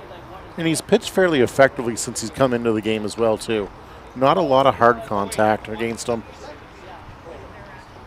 You said it, Mike. Someone's going to have to wear this one for the Red Sox, and if Bettis can continue to be efficient, he seems like the no-brainer candidate. Yeah. I think Brantford would be very happy if they could get him into the 5th or 6th inning today. Here's the 1-2 to Parsons. Dribbler back to the mound. Bettis there to field it. Tough play to first, but a solid throw for out number 1. That's a really nice play from Bettis there. The ball had a lot of backspin on it coming back towards home plate. Bettis grabbed it barehanded, was able to plant, throw, and threw a seed over to first base. That's a great play by Bettis. And Parsons is coming up limping after he ran to first there. It didn't look hurt at first as he was going, but as he's stepping away from the bag, now you can see him limping. You can see he's a little ginger there. Hopefully it's nothing too serious, but I'd be surprised if Nick Parsons came back out for the 5th inning there. He is DHing today, so he doesn't have to play defense, but it'll be interesting to see if he comes up for his next at-bat. I mean, at 15-4 in the 4th inning, probably not going to get up again until maybe the 5th or 6th inning, although you never know with the way this game's going. I was going to say, we always said no lead is safe at Jack Couch. Are you saying 15-4 is? No, I'm not. Caleb Kane Plants, his last time up, had a grand slam. He had 2 at-bats in the inning, went 2 for 2 with 5 RBI. Steps in for his 3rd at-bat of the day here, takes that one, evens the count, 1 ball, 1 strike. No, I've definitely seen enough ball games in this ballpark over my years. Just know that this lead is not safe yet. Bettis fires a fastball in there, gets ahead in the count, 1-2. But this early in the year with a big bat like Parsons, I wouldn't be risking it. Kane Plant swings and miss. Second strikeout of the day for Bettis since coming into the game, and he's retired the first 2 batters. Order for the Panthers again, the 3rd baseman, number 5. Well, bring Fuji back up. Fuji's been on base all 3 times today. Had a double, a single, and reached on an error back in that 2nd inning. And has come around to score all 3 times. 3 of the 15 Kitchener runs. This is his 2nd time hitting from the left side of the plate. His first 2 at-bats were from the right side. Of course, a very versatile switch hitter. His first IBL at-bat and home run came from the left side. You don't see as many switch hitters anymore like you used to. Doesn't matter the league. A league like this can certainly be very helpful to have a versatile player like that you can plug in anywhere in the lineup. When he made his debut, he came off the bench. Check swing from Fuji. That one's called a ball. Runs the count to 3-0. Looking to get on base for a fourth time to start this game. Here's the 3-0. And Fuji swinging away and fouls that one to the right side. So Fuji gets the green light, but sends it foul. That was a pretty good rip by Fuji there on the 3-0 pitch.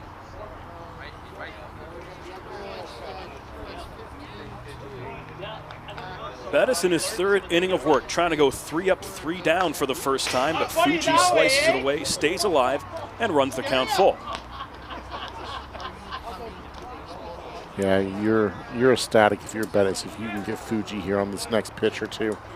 Keep that pitch count down and, again, get you out there for the 5th inning. Bettis delivers, but leaves the breaking ball up high, unable to go in order here in the third. And the Panthers have a man on with 2 down. The first baseman. That'll bring up Mandalay. Mandalay had his big home run back his last time up in the 2nd inning. Also had a walk in that 2nd inning as well. So Mandalay, 4 RBI on the day. Kane Plant with 5, so those two have done the majority of the offensive damage here for Kitchener. Mandalay, 3rd at bat of the day now, has a runner on, watches the breaking ball in there for strike 1. And, you know, if you joined us late today, we're happy that you joined us at all. It is 15-4 here, Panthers, bottom of the 4th. So that is not a typo. Strong pitch again from Bettis, gets ahead in the count, no balls, 2 strikes. Mandalay on the season now is 7 for 20. Here's the 0-2. Watches that one, didn't take the bat off his shoulder. Bettis gets him looking to end the bottom half, the 4th. No hits. Panthers, nothing going in that bottom half, but still got a healthy 11-run lead. 4. Just a reminder, program prizes coming up at the end of the 5th inning as well. You can get right back here for more Panthers baseball action tomorrow afternoon. It's the Barrie Bay Cats here at 2 p.m. First pitch.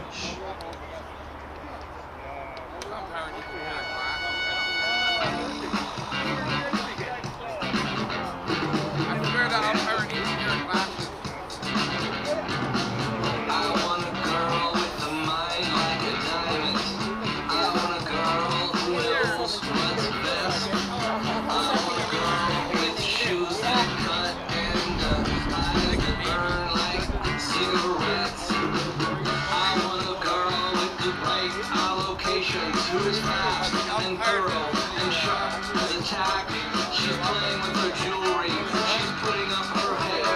She's touring the facility and putting up a slab. I want a girl with a short skirt and a long jacket.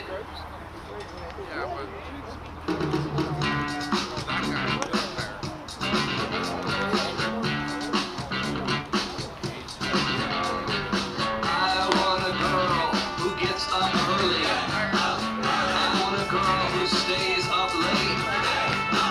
I want a girl with uninterrupted prosperity who uses a machete to cut through red. Warming up on the mound for the Panthers, new pitcher number 16, Joudrey Martinez.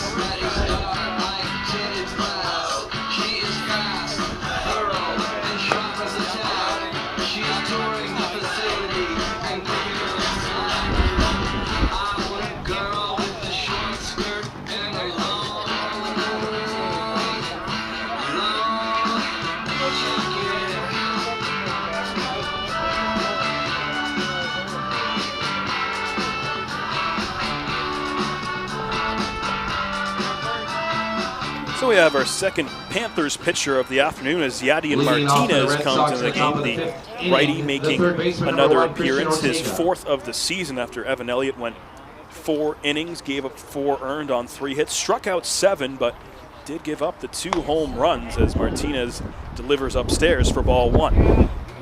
Martinez so far this year, 1-2 record, a 7.5 ERA in 3 games, 1 game started. 12 innings, 14 Ks, so you do like to see that. 4 walks and 19 hits. A lot of strikeouts. He came in Sunday against London, 2+ innings pitched, but got rocked around that day. 8 hits, 5 earned runs. Ended up throwing 67 pitches. That one's chopped to the left side by Ortega. Fuji slow and steady, guns to first for out number 1. You know, this is only my second game of the year that I've been here. And I've been so impressed with Fuji over at third base. That footwork from him, that is a thing of beauty. And what an absolute rope he fires over there. I believe his first game he came in as a DH, and I don't think you'll be seeing that again this year. He has been so valuable on this infield. Elliott threw 78 pitches, 41 of them for strikes as Martinez misses to Tim Hollick for ball number 1. Martinez, his 3rd season in the IBL, all with the Panthers. Last year, 14 appearances, 11 of them were starts, and had an ERA just a shade under 6, but a lot of strikeouts, 91 of them to be exact. And 76 and 2/3 innings. Misses down and away, so runs the count to 2-1. Certainly a bounce back game for Martinez after that tough one against London. That one's ripped down the third base line past the dive of Yosuke Fuji. Digging into second base is Hollick, and he'll make it in standing up with a 1-out double. Yep. As I said a couple of innings ago, you're not going to get all of those runs back at once, right? So chip away here, you get 2 here, you get 3 here, and in Jack Couch, nothing's ever safe. We talk about Nick Burdett and the struggles that he has had to start the season, and what an opportunity for him here with a runner on. He's 0 for 2 to start the day, has struck out swinging twice. Of course, both of those were 2 of Elliott's 7 strikeouts in the ball game. Burdett will be looking to do some damage right here. That flag blowing directly out to Ottawa Street. 4 total home runs on the day, 2 from the Red Sox. Cassidy Watt, Max Schmarter, each with a 2-run shot. Caleb Kane-Plant had the grand slam in the second inning. Then 2 batters later, Jordan Mandalay went deep for a 2-run shot, a no-doubter. As mentioned earlier, all 4 of those home runs are their first career IBL homers, respectively. It is a 15-4 Panthers lead here in the top of the 5th. If you joined us late, the Red Sox actually had a 2-1 lead in the second inning. Burdett grounds that one to short. Towers fires over to first and making the play for out number 2. That advances the runner. Talk earlier about how when there's a runner on second, ground ball hit in front of you, usually you don't go. Things change in an 11-run game. Yes, you take the out. You take your outs. You're not so that run right there. That means nothing. You don't, no sense trying to get pretty and cute. You just take your out at first base in that situation. Baseball fundamentals. So Burdett avoids striking out for the 3rd time today. A somewhat productive out. Moves the runner over, but there's 2 away now as Jeremy Vea, the left fielder, digs in. Struck out looking his last time up. And again, you know, that 90 feet could be important, right? We saw for the Panthers in the second inning what wild pitches or pass balls can do, or errors. Martinez finds the outside corner for strike 1. Well, it was that game on Sunday against the Majors when the Panthers had a 5-0 lead after the second inning, and London slowly chipped away, and when it was all said and done, they had scored 8 unanswered to take the lead. Martinez pulling the string there on view. And now he's way up in the count. 1 ball, 2 strikes, and a chance to dance his way out of a bit of trouble with the runner on third. Martinez sets. Here's the 1-2.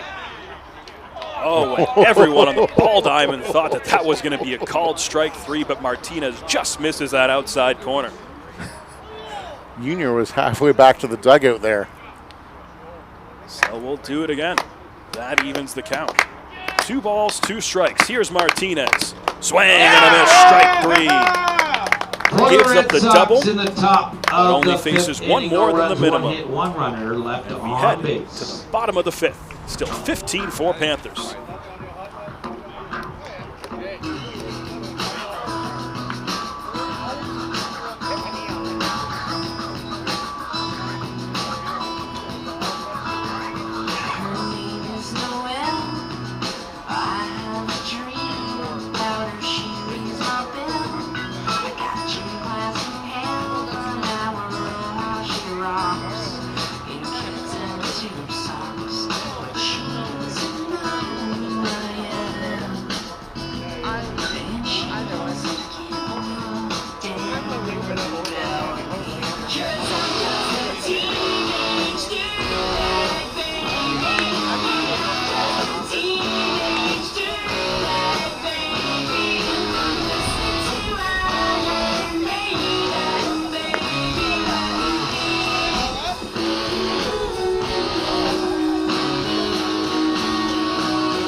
Leading it off for the Panthers in the 5th inning, the bottom of the 5th, the right fielder number 67, Joudrey.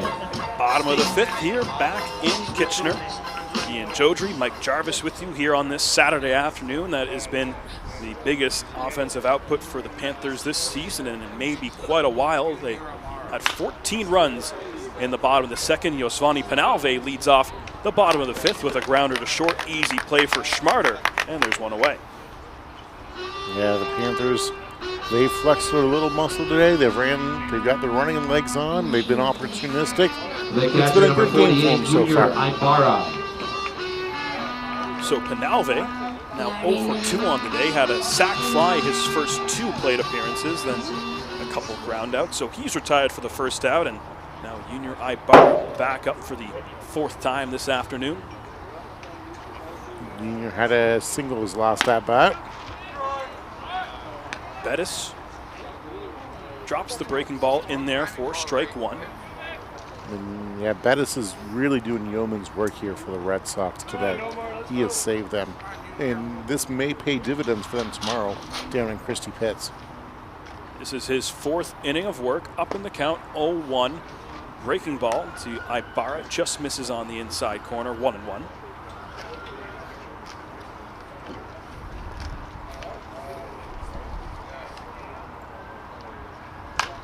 Ibarra, high fly ball in the shallow right center field. Charging in is Tashioka.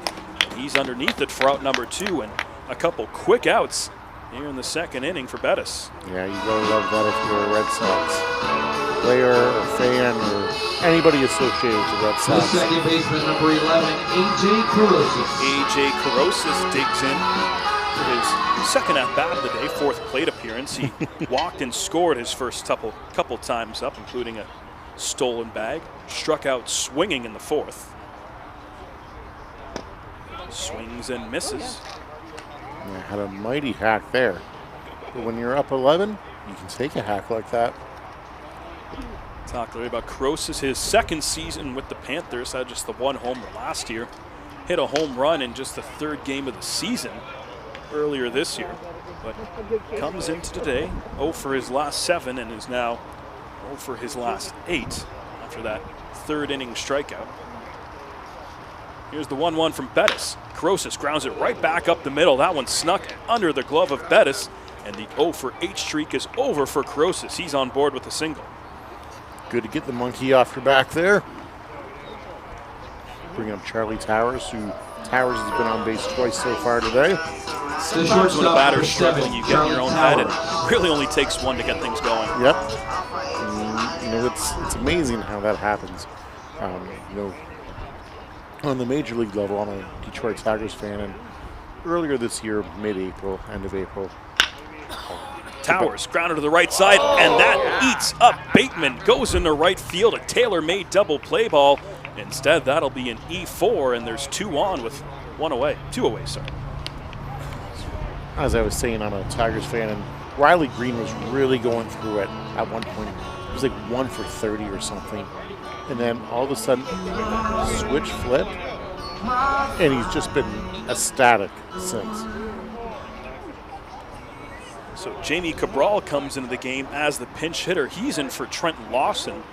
Pinch hitter for the Panthers, number 2, We thought Jamie that we might Cabral. see Nick Parsons, the DH, be replaced, but first Lawson comes out of the game. In comes Cabral.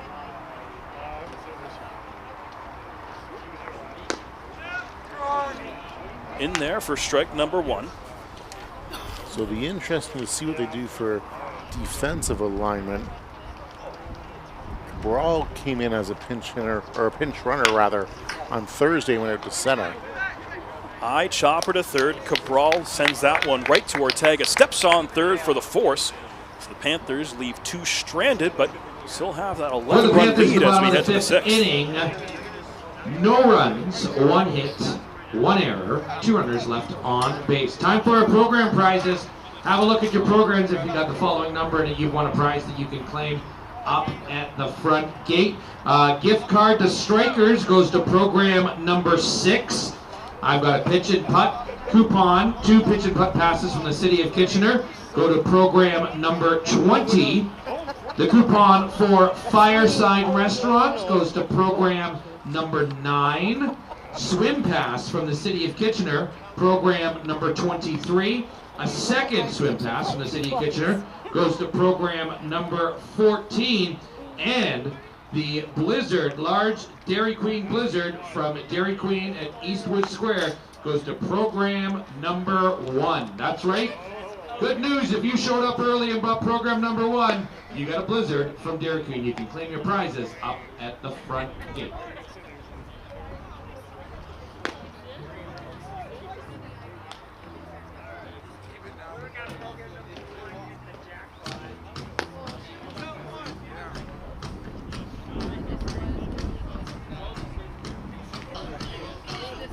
Your attention, staying in the game, playing center field, number 2, Jamie Cabral.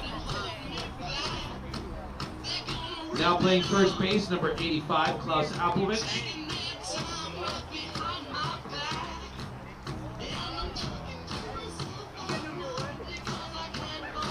And now playing right field, number 21, Wander Santana.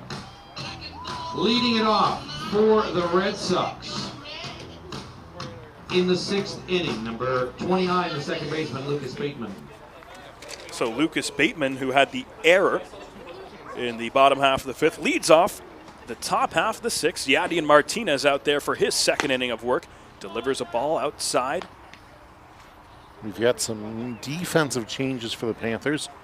Klaus Appelwich is in to play first base. Wander Santana in at right field. Jamie Cabral is in at center field. Sorry. Appelwich only had 1 at-bat this season, came in the 2nd game of the year in Chatham a couple weeks ago, so should get his first home ABs of the season, while Wander Santana, he got his first at-bats on Thursday against Toronto. He was in the starting lineup for the first time. Bateman slashes and fouls that one away. Evens the count, 2 balls, 2 strikes. Martinez, 15 pitches in that 5th inning. Here's the 2-2. Sliced foul once again.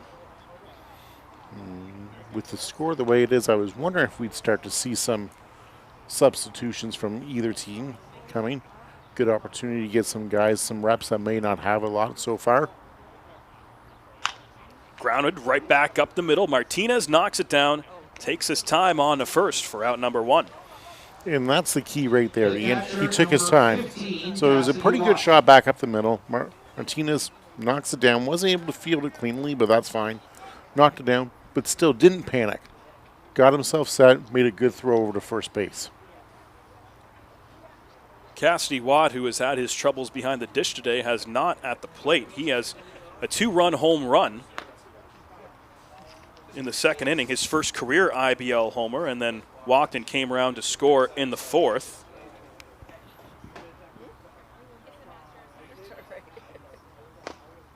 Inside corner, and that grabs a piece. Nice delivery from Martinez, evens the count. Yeah, that's a really good, nice pitch on the inside corner there. Watt wasn't going to do a whole lot with that other than maybe break his bat. Swing and a miss. Martinez goes with the breaking ball there, and now he's ahead in the count. Martinez has been effective so far today, which is good to see. Certainly a bounce-back performance from his rough outing Sunday against the Majors. 1-2 pitch fouled away as Watt stays alive. You know, Martinez, ever since he's been so far here in Kitchener, he's got hit around a little bit, but the strikeouts have always been there. So if he could just kind of limit the damage a little bit more, man, could he be an effective weapon. Another foul ball, third in a row from Watt, and we'll do the 1-ball, 2-strike count once again.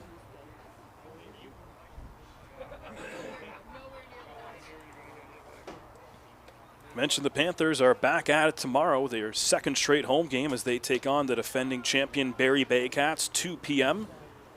In total, it's 6 straight home games for Kitchener after the rain out in Welland last week. 2 left after today. They'll be back in action next Thursday as well. 2-2 pitch. Outside corner, didn't get the call and runs things full. Just outside.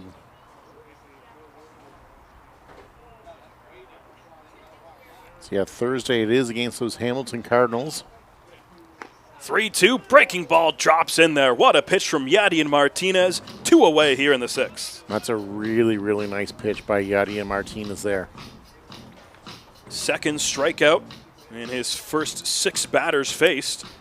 And now Max Schmarter is up as the Panthers try and go 3 up, 3 down here in the visitors' half of the 6th inning. And if you look ahead to next week, the Panthers play 4 games in 4 days. Talk about needing all your players. It's not something you see a lot in the IBL. No. Thursday and Friday with the Hamilton Cardinals at home and home.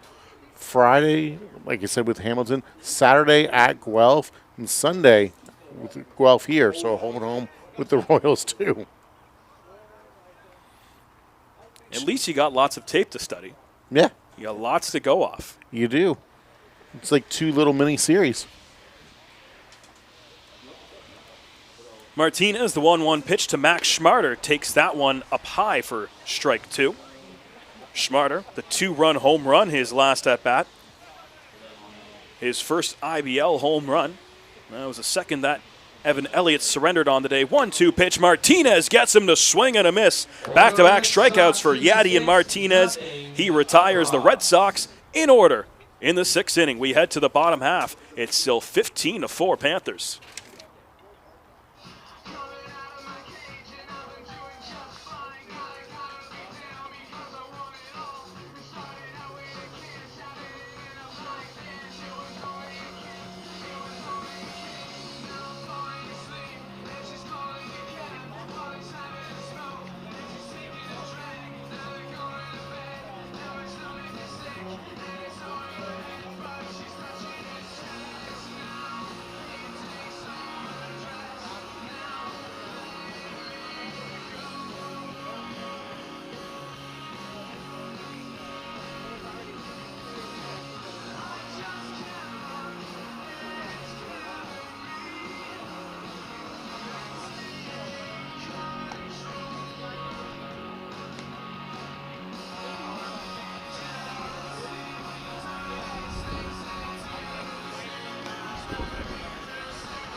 Talked earlier in the game about Nick Parsons, who looked like he hurt himself running down to first base on a dribbler back to the pitcher. So Nico Kairos takes his spot in the lineup. And even if Parsons is okay at the end of things, it's just the safe move when you consider the climate of this game.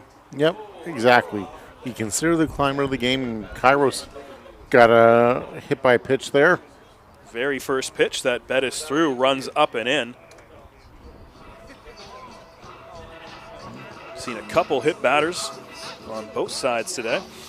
But the good thing is it appears that tempers have cooled down after they were starting to reach a boiling point there in the second inning. Caleb Kane Plant steps in. He is 2 for 3 on the day. A home run and 5 RBI. And that home run has an asterisk next to it. Not only is it his first career IBL homer, but also a grand slam that really got the party started in that massive second inning. Jordan Mandalay followed it up 2 batters later with a 2-run shot. Strike 1 delivered to Kane Plant. Now it's quickly down on the count, 0-2 now. Can we say the Panthers' bats have gone cold? They haven't scored since those 15 runs. Kane Plant swings and misses. That's the second strikeout so far today for Bettis, and there's one away. And again, I feel like a broken record here, but Bettis has really come in and saved this this Brantford Red Sox team right now. He's done great work. So now Yosuke Fuji steps in. He has reached safely in all 4 plate appearances. Walked his last time up. Overall, he is 2 for 3 today, reached on an error. Breaking ball, misses. The Red Sox in the field can't believe it, as I think Fuji caught a bit of a break there, and that runs the count even. And sometimes it's better to be lucky than good.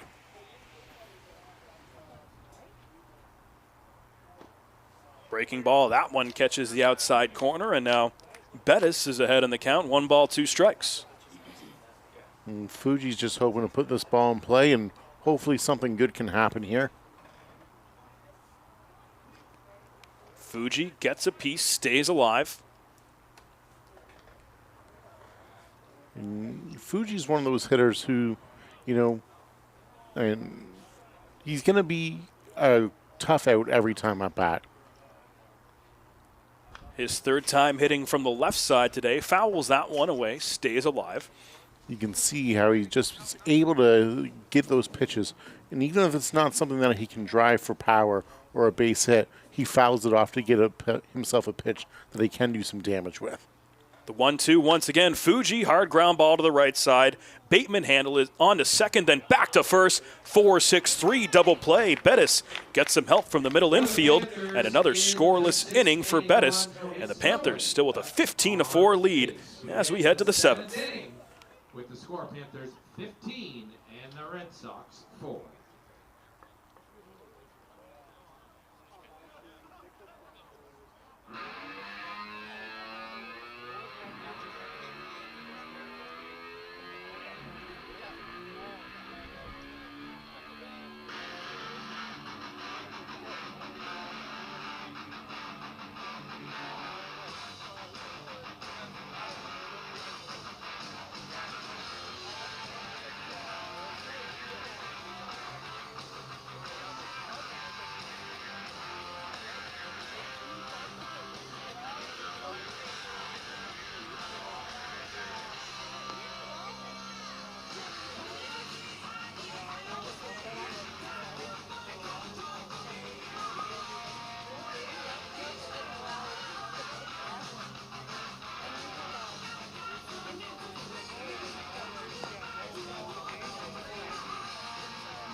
Yadier Martinez back out for his 3rd inning of work, as it is Palos, Tashioka, and Ortega due up for the Red Sox.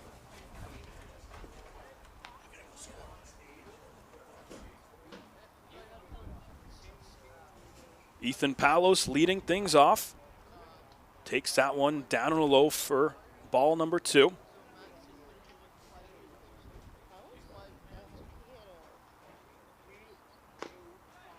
fires a strike in there. A good fastball from Yadian Martinez. 2 balls, 1 strike. Palos has walked and grounded out in his first 2 trips to the plate. Since Martinez has come in, he's allowed just the 1 base runner and struck out 3, including the last 2 batters in the visitors' half of the 6th inning. That one's in there, strike 2.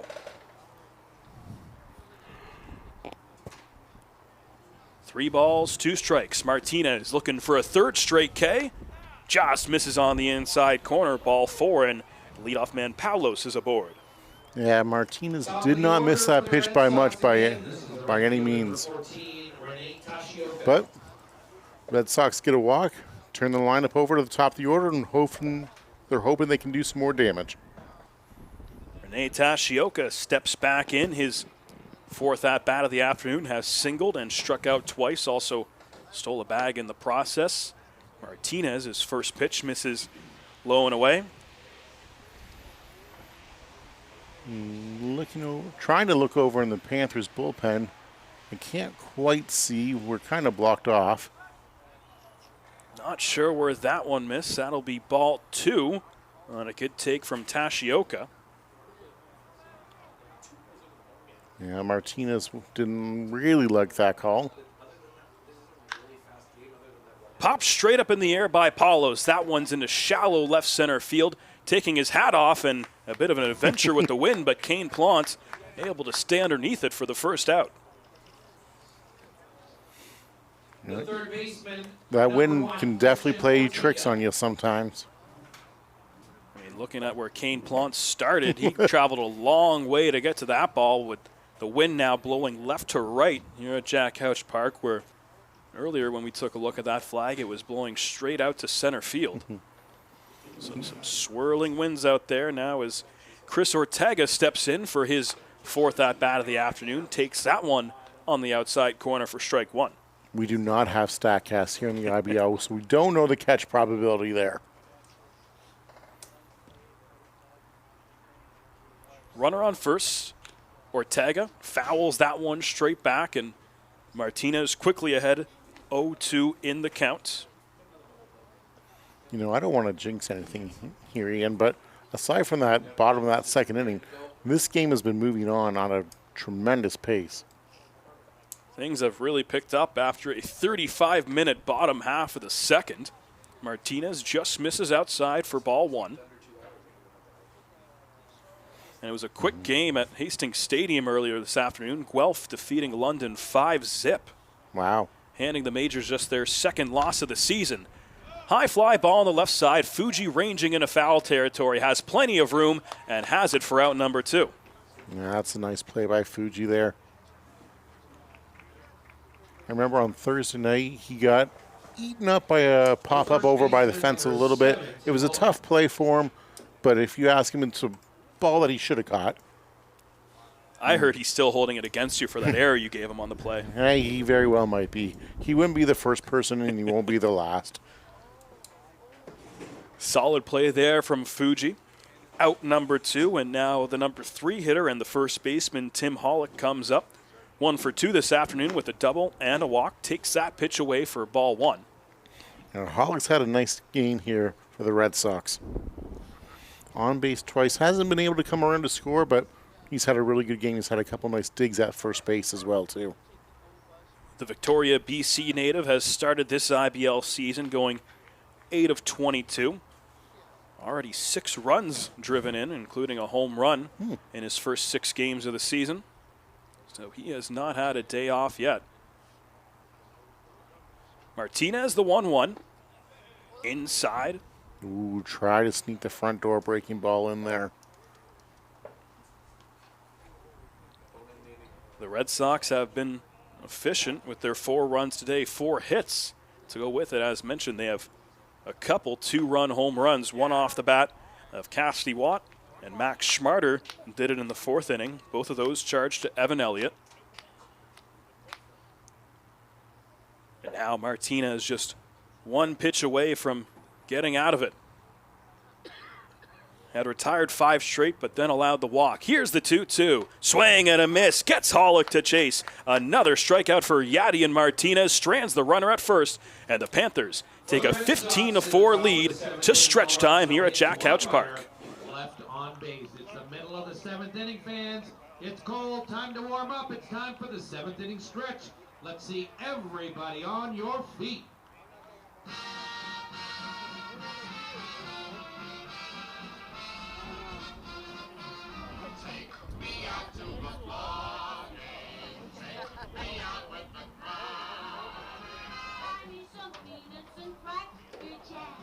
I don't care if we never get back. Let me root for the home team. If they don't win, it's a shame. So it's 1, 2, 3 strikes, you're out at the end of game. Nellie Kelly loved baseball games. Knew the players, knew all their names. You could see her there every day. Shout hooray when they play. Warming up on the mound for the Red Sox, number 18, Jackson Smith. Let's go. And then they started to fret and pout, and to him I heard her shout. Oh, we'll have a lot of fun. With your love. I don't care if we never get back.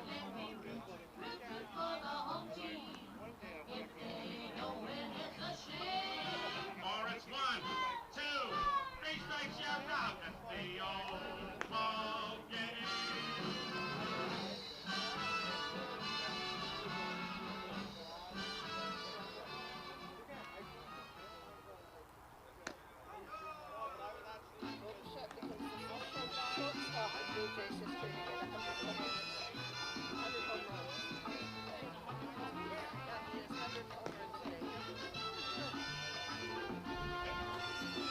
Back here on Panthers TV, and a 15-4 Kitchener lead. Pitching change for the Red Sox as it's the first IBL season for Jackson Smith and gets his 2nd appearance of the year.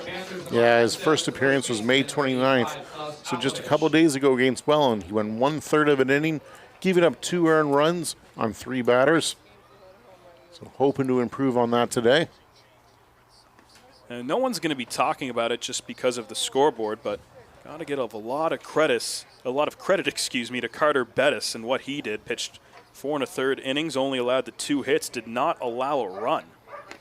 Yeah, struck out 4. He'll be getting a lot of high fives and fist bumps over in that Red Sox dugout today, that's for sure. Bit of a saving grace for the Red Sox. So Klaus Appelvich takes Jordan Mandelay's spot in the lineup. This is his first at-bat of the day. His only other at-bat came in the Panthers' 2nd game of the year, that 9-1 loss to the Barnstormers when he pinch hit and walked. So still without an official AB, and he's 1 pitch away from another walk here. Smith delivers the 3-0, and that catches the inside corner for strike 1. Klaus didn't like that one there. Appelvich in his 2nd season in the Intercounty Baseball League, 24 games with Kitchener in 2023. Last summer was in Germany. Now the 3-1. Takes that one down low, and Appelvich in his 2 appearances this season has walked in both of them. So now we're going to have Santana pinch hitting. Well, he's been out in right field for the last couple innings for the Panthers, but this is his first at-bat of the day. Wander Santana at the start of the year knew he was going to kind of play that outfield depth role, and he got his first look in the starting lineup on Thursday against the Leafs, and now gets a chance here off the bench with the scoreboard out of hand. He comes in for Josvani Penalve in the 3 spot. Yeah, Santana had a couple Ks against the Leafs on Thursday night there. Popped up in the shallow left field, charging in his Veilleux, and he can't get there. Looks like he lost it in the sun at the very last moment. Dropped in. That'll be a single for Wander Santana, his first career IBL hit. Yeah, that's a tough play, especially at this time of day, the sun just peeking up over the backstop here. And It was a very gray day here in Kitchener to start things off. Very overcast, and mentioned it a couple innings ago, those blue skies starting to come out, and it doesn't necessarily make things any easier for the outfielders. No, especially this time of day with the way that Jack Couch Park is situated. That ball gets away from the catcher Watt, but no advance from either of the runners in Santana or Applovich. Which is the smart thing to do right now. It's 15-4 in the bottom of the seventh. Now you can go station to station. Junior Ibarra up for the 5th time today. He is 1 for 4, singled in the 3rd. Takes that one in the other batter's box. That one skips away. And now both runners advance. Santana and Applovich move up, and there's 2 in scoring position now for Ibarra. Wild pitch there. So Ibarra might be able to pick up an RBI here. So Jackson Smith working for the 2nd time in 3 days. Mentioned he really struggled in Welland a couple days ago. Off to a tough start here. That one up and in, but Ibarra lays off and runs the count to 3-0. And now with the base open, it almost seems like a no-brainer here to not give Ibarra anything to hit. Right. And Jackson Smith, the last 2 seasons he was down with the Lakeland Lakers down in D2 there. So an Ontario Nationals alum, walked Ibarra on 4 straight. Lakeland, Florida. Spring training home of your Detroit Tigers. That's right. So ball 4 to Ibarra. He heads down to first, and now A.J. Carosis has the bases loaded with nobody out, and the Panthers, of course, scored 1 run in the first, 14 in the second, but have gone 4 straight without putting anything on the board, and now we'll see the first mound visit for the young Jackson Smith. That was a good callback by you there, Ian. Really good. Love Lakeland, Florida. I've been there once. Ironically enough. It doesn't get the respect that places around the Tampa area like Clearwater deserve, but always great to escape the cold in February and watch some baseball. I went down to spring training once. It was in 2008. We went to Dunedin, watched a couple games of the Jays spring training, made the trip over to Lakeland, saw a game there. It was a good experience. I was very sunburnt. It was my first time ever being in Florida.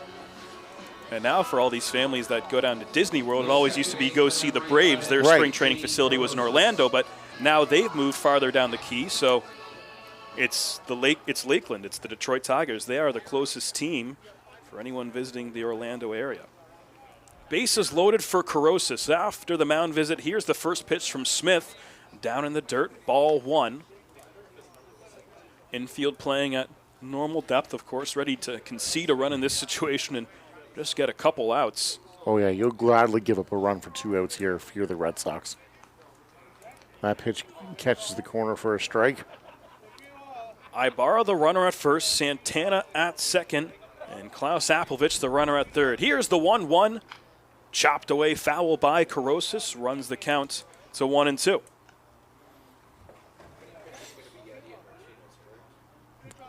Carosis is hoping to pick up an RBI right now. He's been on base 3 times so far today. Officially 1-2. And swings and misses at the 1-2 pitch. Carosis flips the bat in frustration. That one he chased, and it's the first out of the 7th. I'll bring up Charlie Towers. Charlie reached last time on an error by the second baseman. So his 3rd time being on base today. Does have a single and was hit by a pitch. Otherwise has a fly out to left field. Talk about the Panthers and their low walk rate. They also have a low strikeout rate. Carosis there was just the 5th Panthers strikeout of the afternoon. In fact, Carosis and Kane Plant have combined for 4 of those 5 strikeouts. So Towers fouls away the first pitch. Here's the 0-1. That misses down in the dirt. Evens the count. No advance from the runners. Good things generally happen when you put the ball in play. Nothing good can happen if you're striking out. I mean, that's how that whole second inning started, right? A couple bunts that led to some errors on the mound from De Los Santos, and That's kind of what got the train going. Yeah, exactly. And you almost have to wonder if those bunts got into Dos Santos' head. 1 ball, 2 strikes. Smith looking for another punch out. The delivery to Towers, big breaking ball, but Towers gets a piece and will do it again. That is a slow breaking ball there. That's almost Jamie Moyer-esque. And a lot of break can make it awfully tough for a hitter just to stay on top of it. 1-2 pitch once again. Towers swings and misses. Smith with back-to-back strikeouts after loading the bases. And now the Red Sox are just 1 out away from getting out of it. Yeah, Smith has all of a sudden found his groove here. Not what you wanted to see if you're a Panthers fan.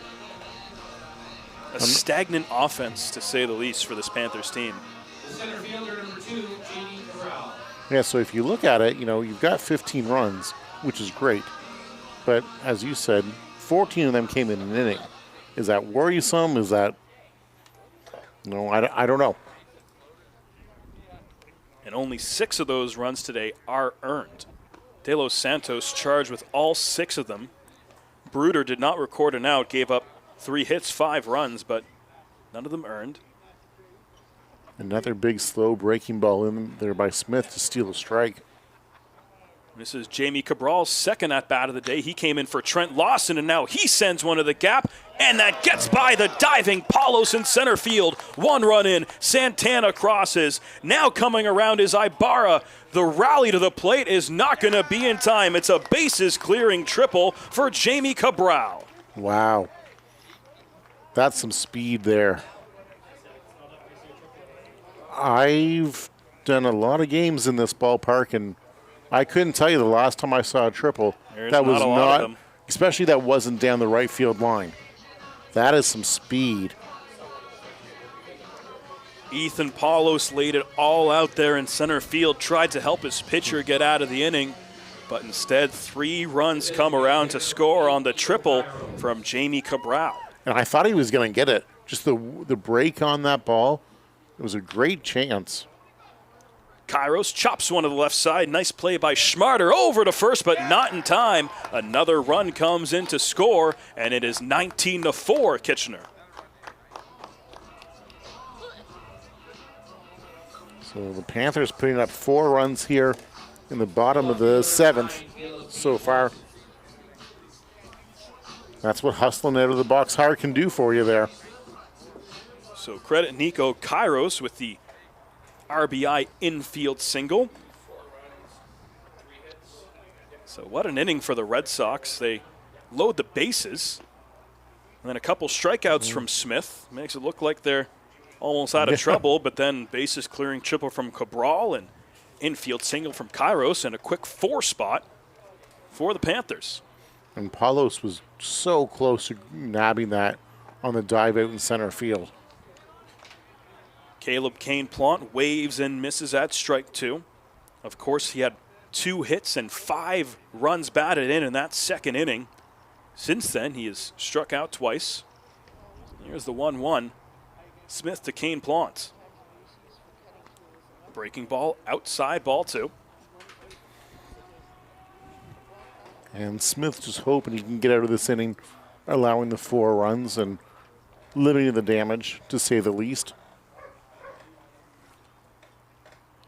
Kane-Plant swings and misses, evens the count. Good heat that time from Smith. That was a healthy swing from Kane-Plant there as well. He is the 7th Panthers hitter here in this bottom half of the 7th inning. 2 balls, 2 strikes, and that one's well outside. That'll skip away from Watt, but no advance from the runner Kairos at first base out of a bit of a sign of respect. Yep, that's really good sportsmanship there. You're up 15 in the 7th, and you don't need that extra 90 feet.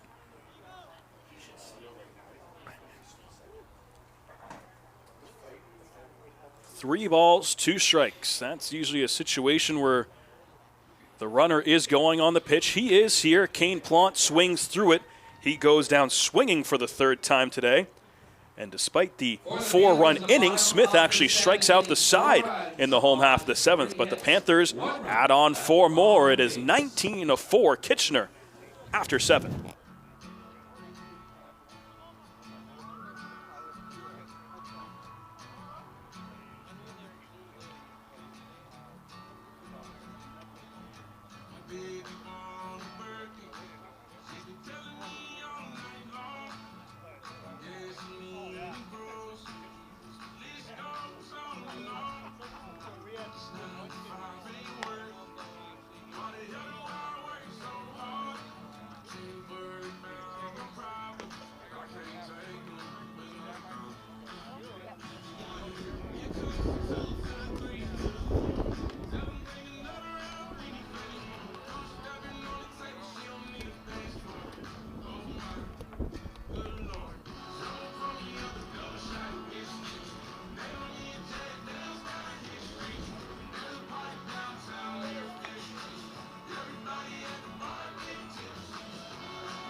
Leading off for the Red Sox. Top of the 8th here at Jack Couch Park. We have a pinch hitter digging in for Nick Burdett.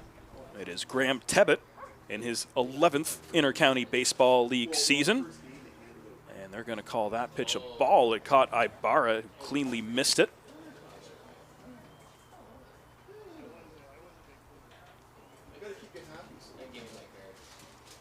Tebbett, 3 games this season, is just 1 for 4, so this is 5th at bat. Takes that one in there for a strike. Last night went just 0 for 1 officially. His 11th season here in the IBL. Was IBL Rookie of the Year back in 2011. Swings and misses. Yadier Martinez has been operating at a good clip since coming to the game for Evan Elliott. Of course, Elliott was yanked after 4 innings, so he is not in line for the win. It's Martinez's game to lose and then some at this point. 1-2 pitch, waved at and miss. It's another strikeout for Yadier Martinez, his 5th of the day. Yeah, 4 of them have been swinging. Only the one looking that was back to Watt, back into the 6th inning there. And we'll have some more substitutions for this Red Sox side. Brody Black coming in as the 2nd straight pinch hitter this inning. He's in for Jeremy Veilleux. Takes a strike as Martinez continues to attack that strike zone. Brody's first season here in the IBL. Played a couple years down at Coppin State down in Baltimore. Has only had 4 at-bats so far in his rookie season. 0 for 4 and has struck out twice, so looking for that first IBL hit still, and swings and misses at 3 straight pitches. Efficient work from Yadier Martinez. Gets his 3rd straight K.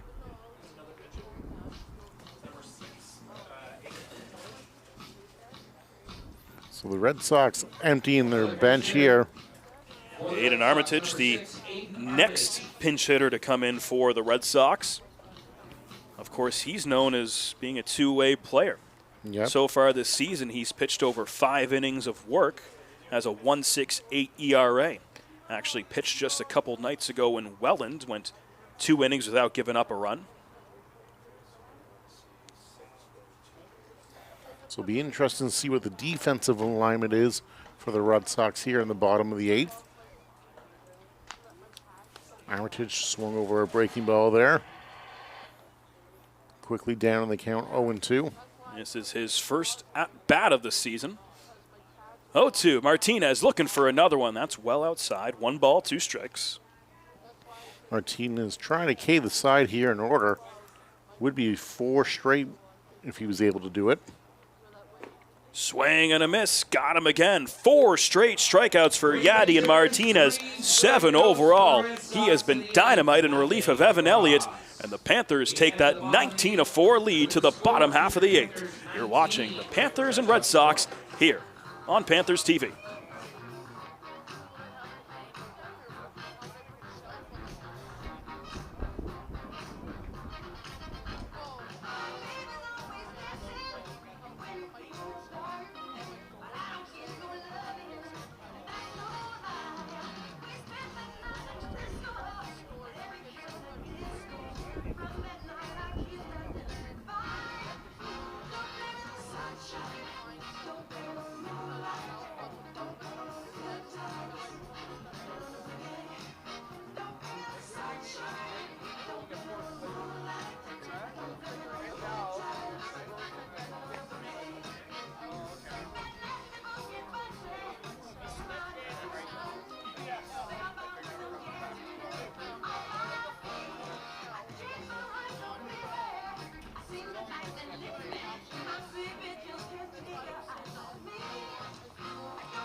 for the Red Sox, number 32, Damian Clark.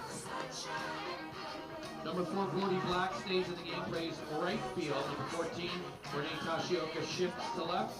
Number 6, Aiden Armitage, stays in the game at shortstop. Number 9, Max Schmarder shifts to second base.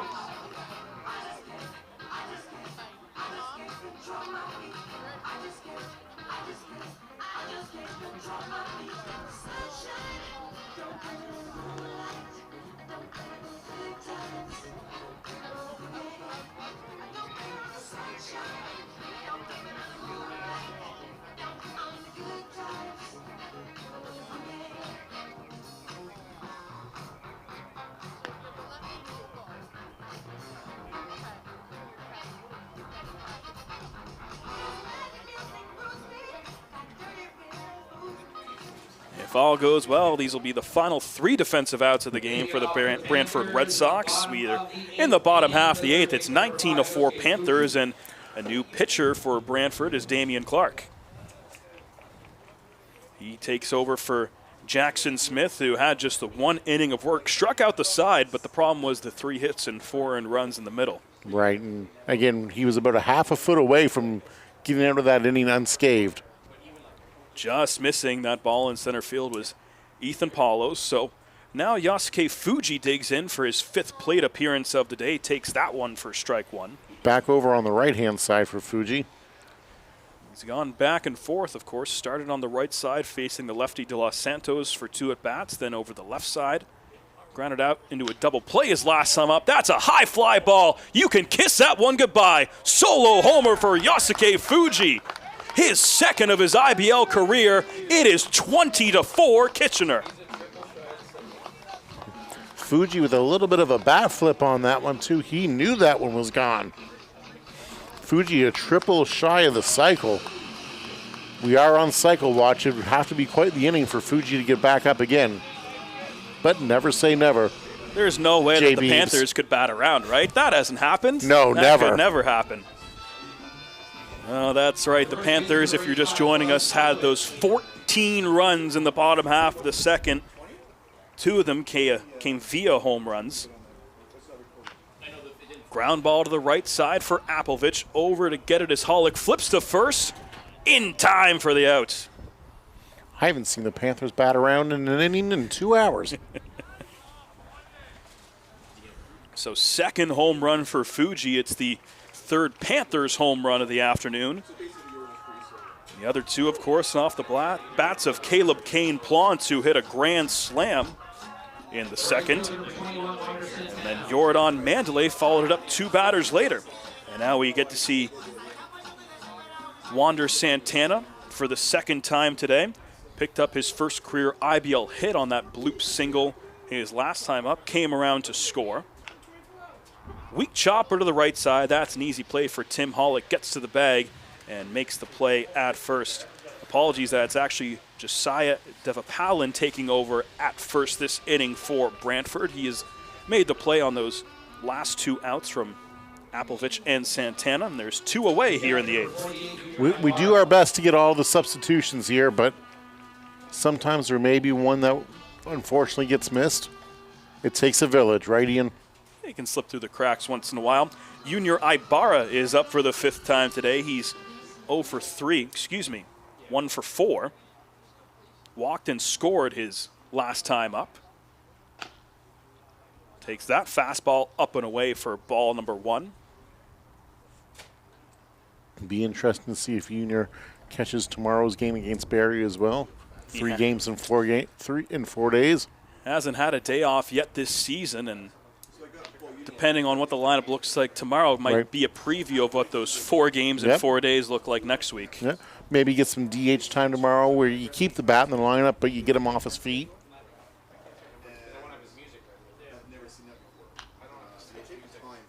Popped up, out of play. Yeah. The Panthers will go from facing the last place team in the IBL to facing the defending champions the very next day. So as much as this all looks good, could be a very different story here 24 hours from now when the Barrie Baycats come to Jack Couch Park. Here's the 1-2. Ibarra pops that one up on the right side.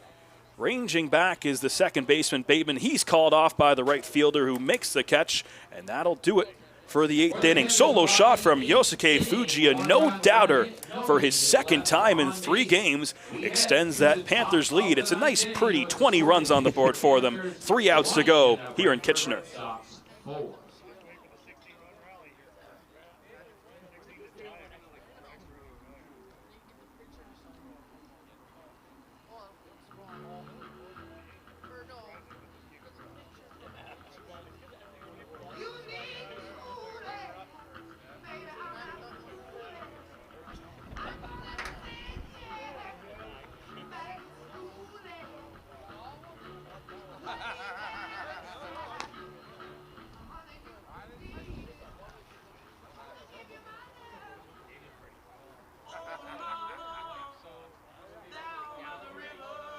Warming up on the mound for the Kitchener Panthers, number 51, Brent Reed.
It is time for the top of the 9th here in Kitchener, and Brett Reed in to try and shut the door for the Panthers. Yeah, Brett Reed, holdover from Panthers teams past. Had a bit of a rough go last year. Looking to get right the ship this year for the Panthers. And, you know, as we said, he's got those 4 games in 4 days next week. If you get a good, clean inning here, that really goes to give you some trust heading into next weekend where you're going to need all hands on deck. The Panthers have really been able to keep their list of pitchers that they want to use short these last couple of games, and lots of that has been because of the schedule, but they're going to have to go deeper down the list, especially next week when you mentioned, Mike, they have those 4 games in 4 days. So good chance for Brett Reed to get his first action of the season, his 4th season with the Panthers, but has yet to play this year, so has a chance to come in and, you know, as a 16-run cushion, totally normal stuff. Yeah, totally normal. You know, you're totally used to coming in with a 16-run lead, right? He did begin his career as a starter, transitioned to a bullpen guy, played for Laurier down in the OUA. So does have lots of experience, and has just been a guy that, you know, he's always been on kind of the edge of taking that next step. 2 balls, 1 strike. Cassidy Watt leading off the top half of the 9th, fouls that one away. Watt, 1 for 2 on the day, hit a 2-run homer, his first of his IBL career back in the 2nd inning. And that was what gave the Red Sox the lead. And it looked like it was going to be one of those back and forth games all day. Instead, it was just back. Way back. Watt pops that one up in shallow center field, ranging over to make the play at short. For out number 1 is Towers. And there's 2 defensive outs left for the Panthers here on this Saturday afternoon. It does feel a little weird being here on a Saturday afternoon.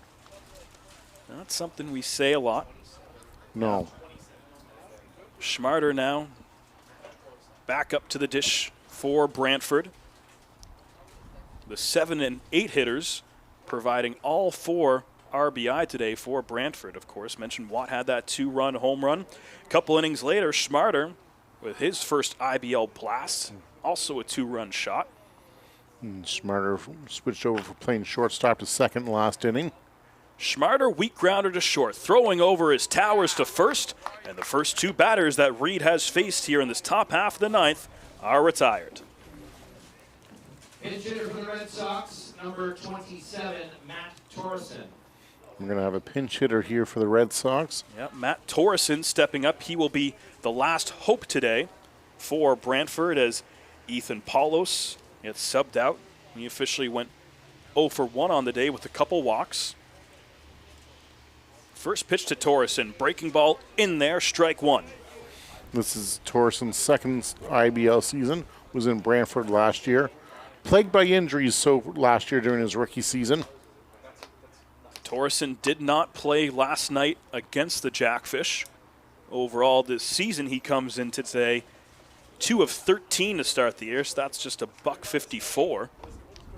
And he is Brantford's last hope. Here's the 1-1 from Reed, misses down and away. Torreson just trying to flip the order back to the top of the order.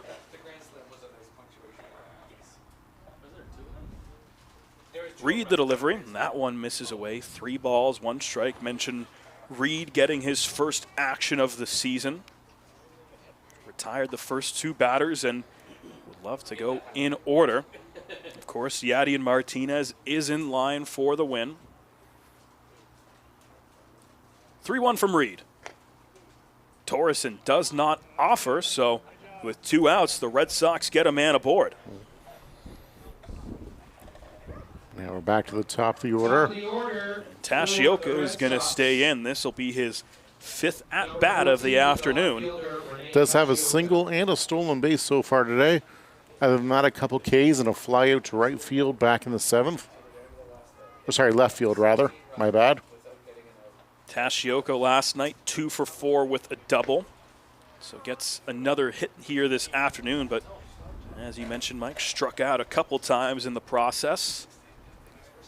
So now Reed operating out of the stretch for the first time. Here's the 0-1. That's a breaking ball, just misses outside. Runner takes second base. No stolen base. No, that's a DI if I've ever seen one. Defensive indifference for those of you who aren't sure what that is. Reed runs that one inside. That catches Tashioka on the leg. And he's aboard with 2 out. Now we're getting ejected.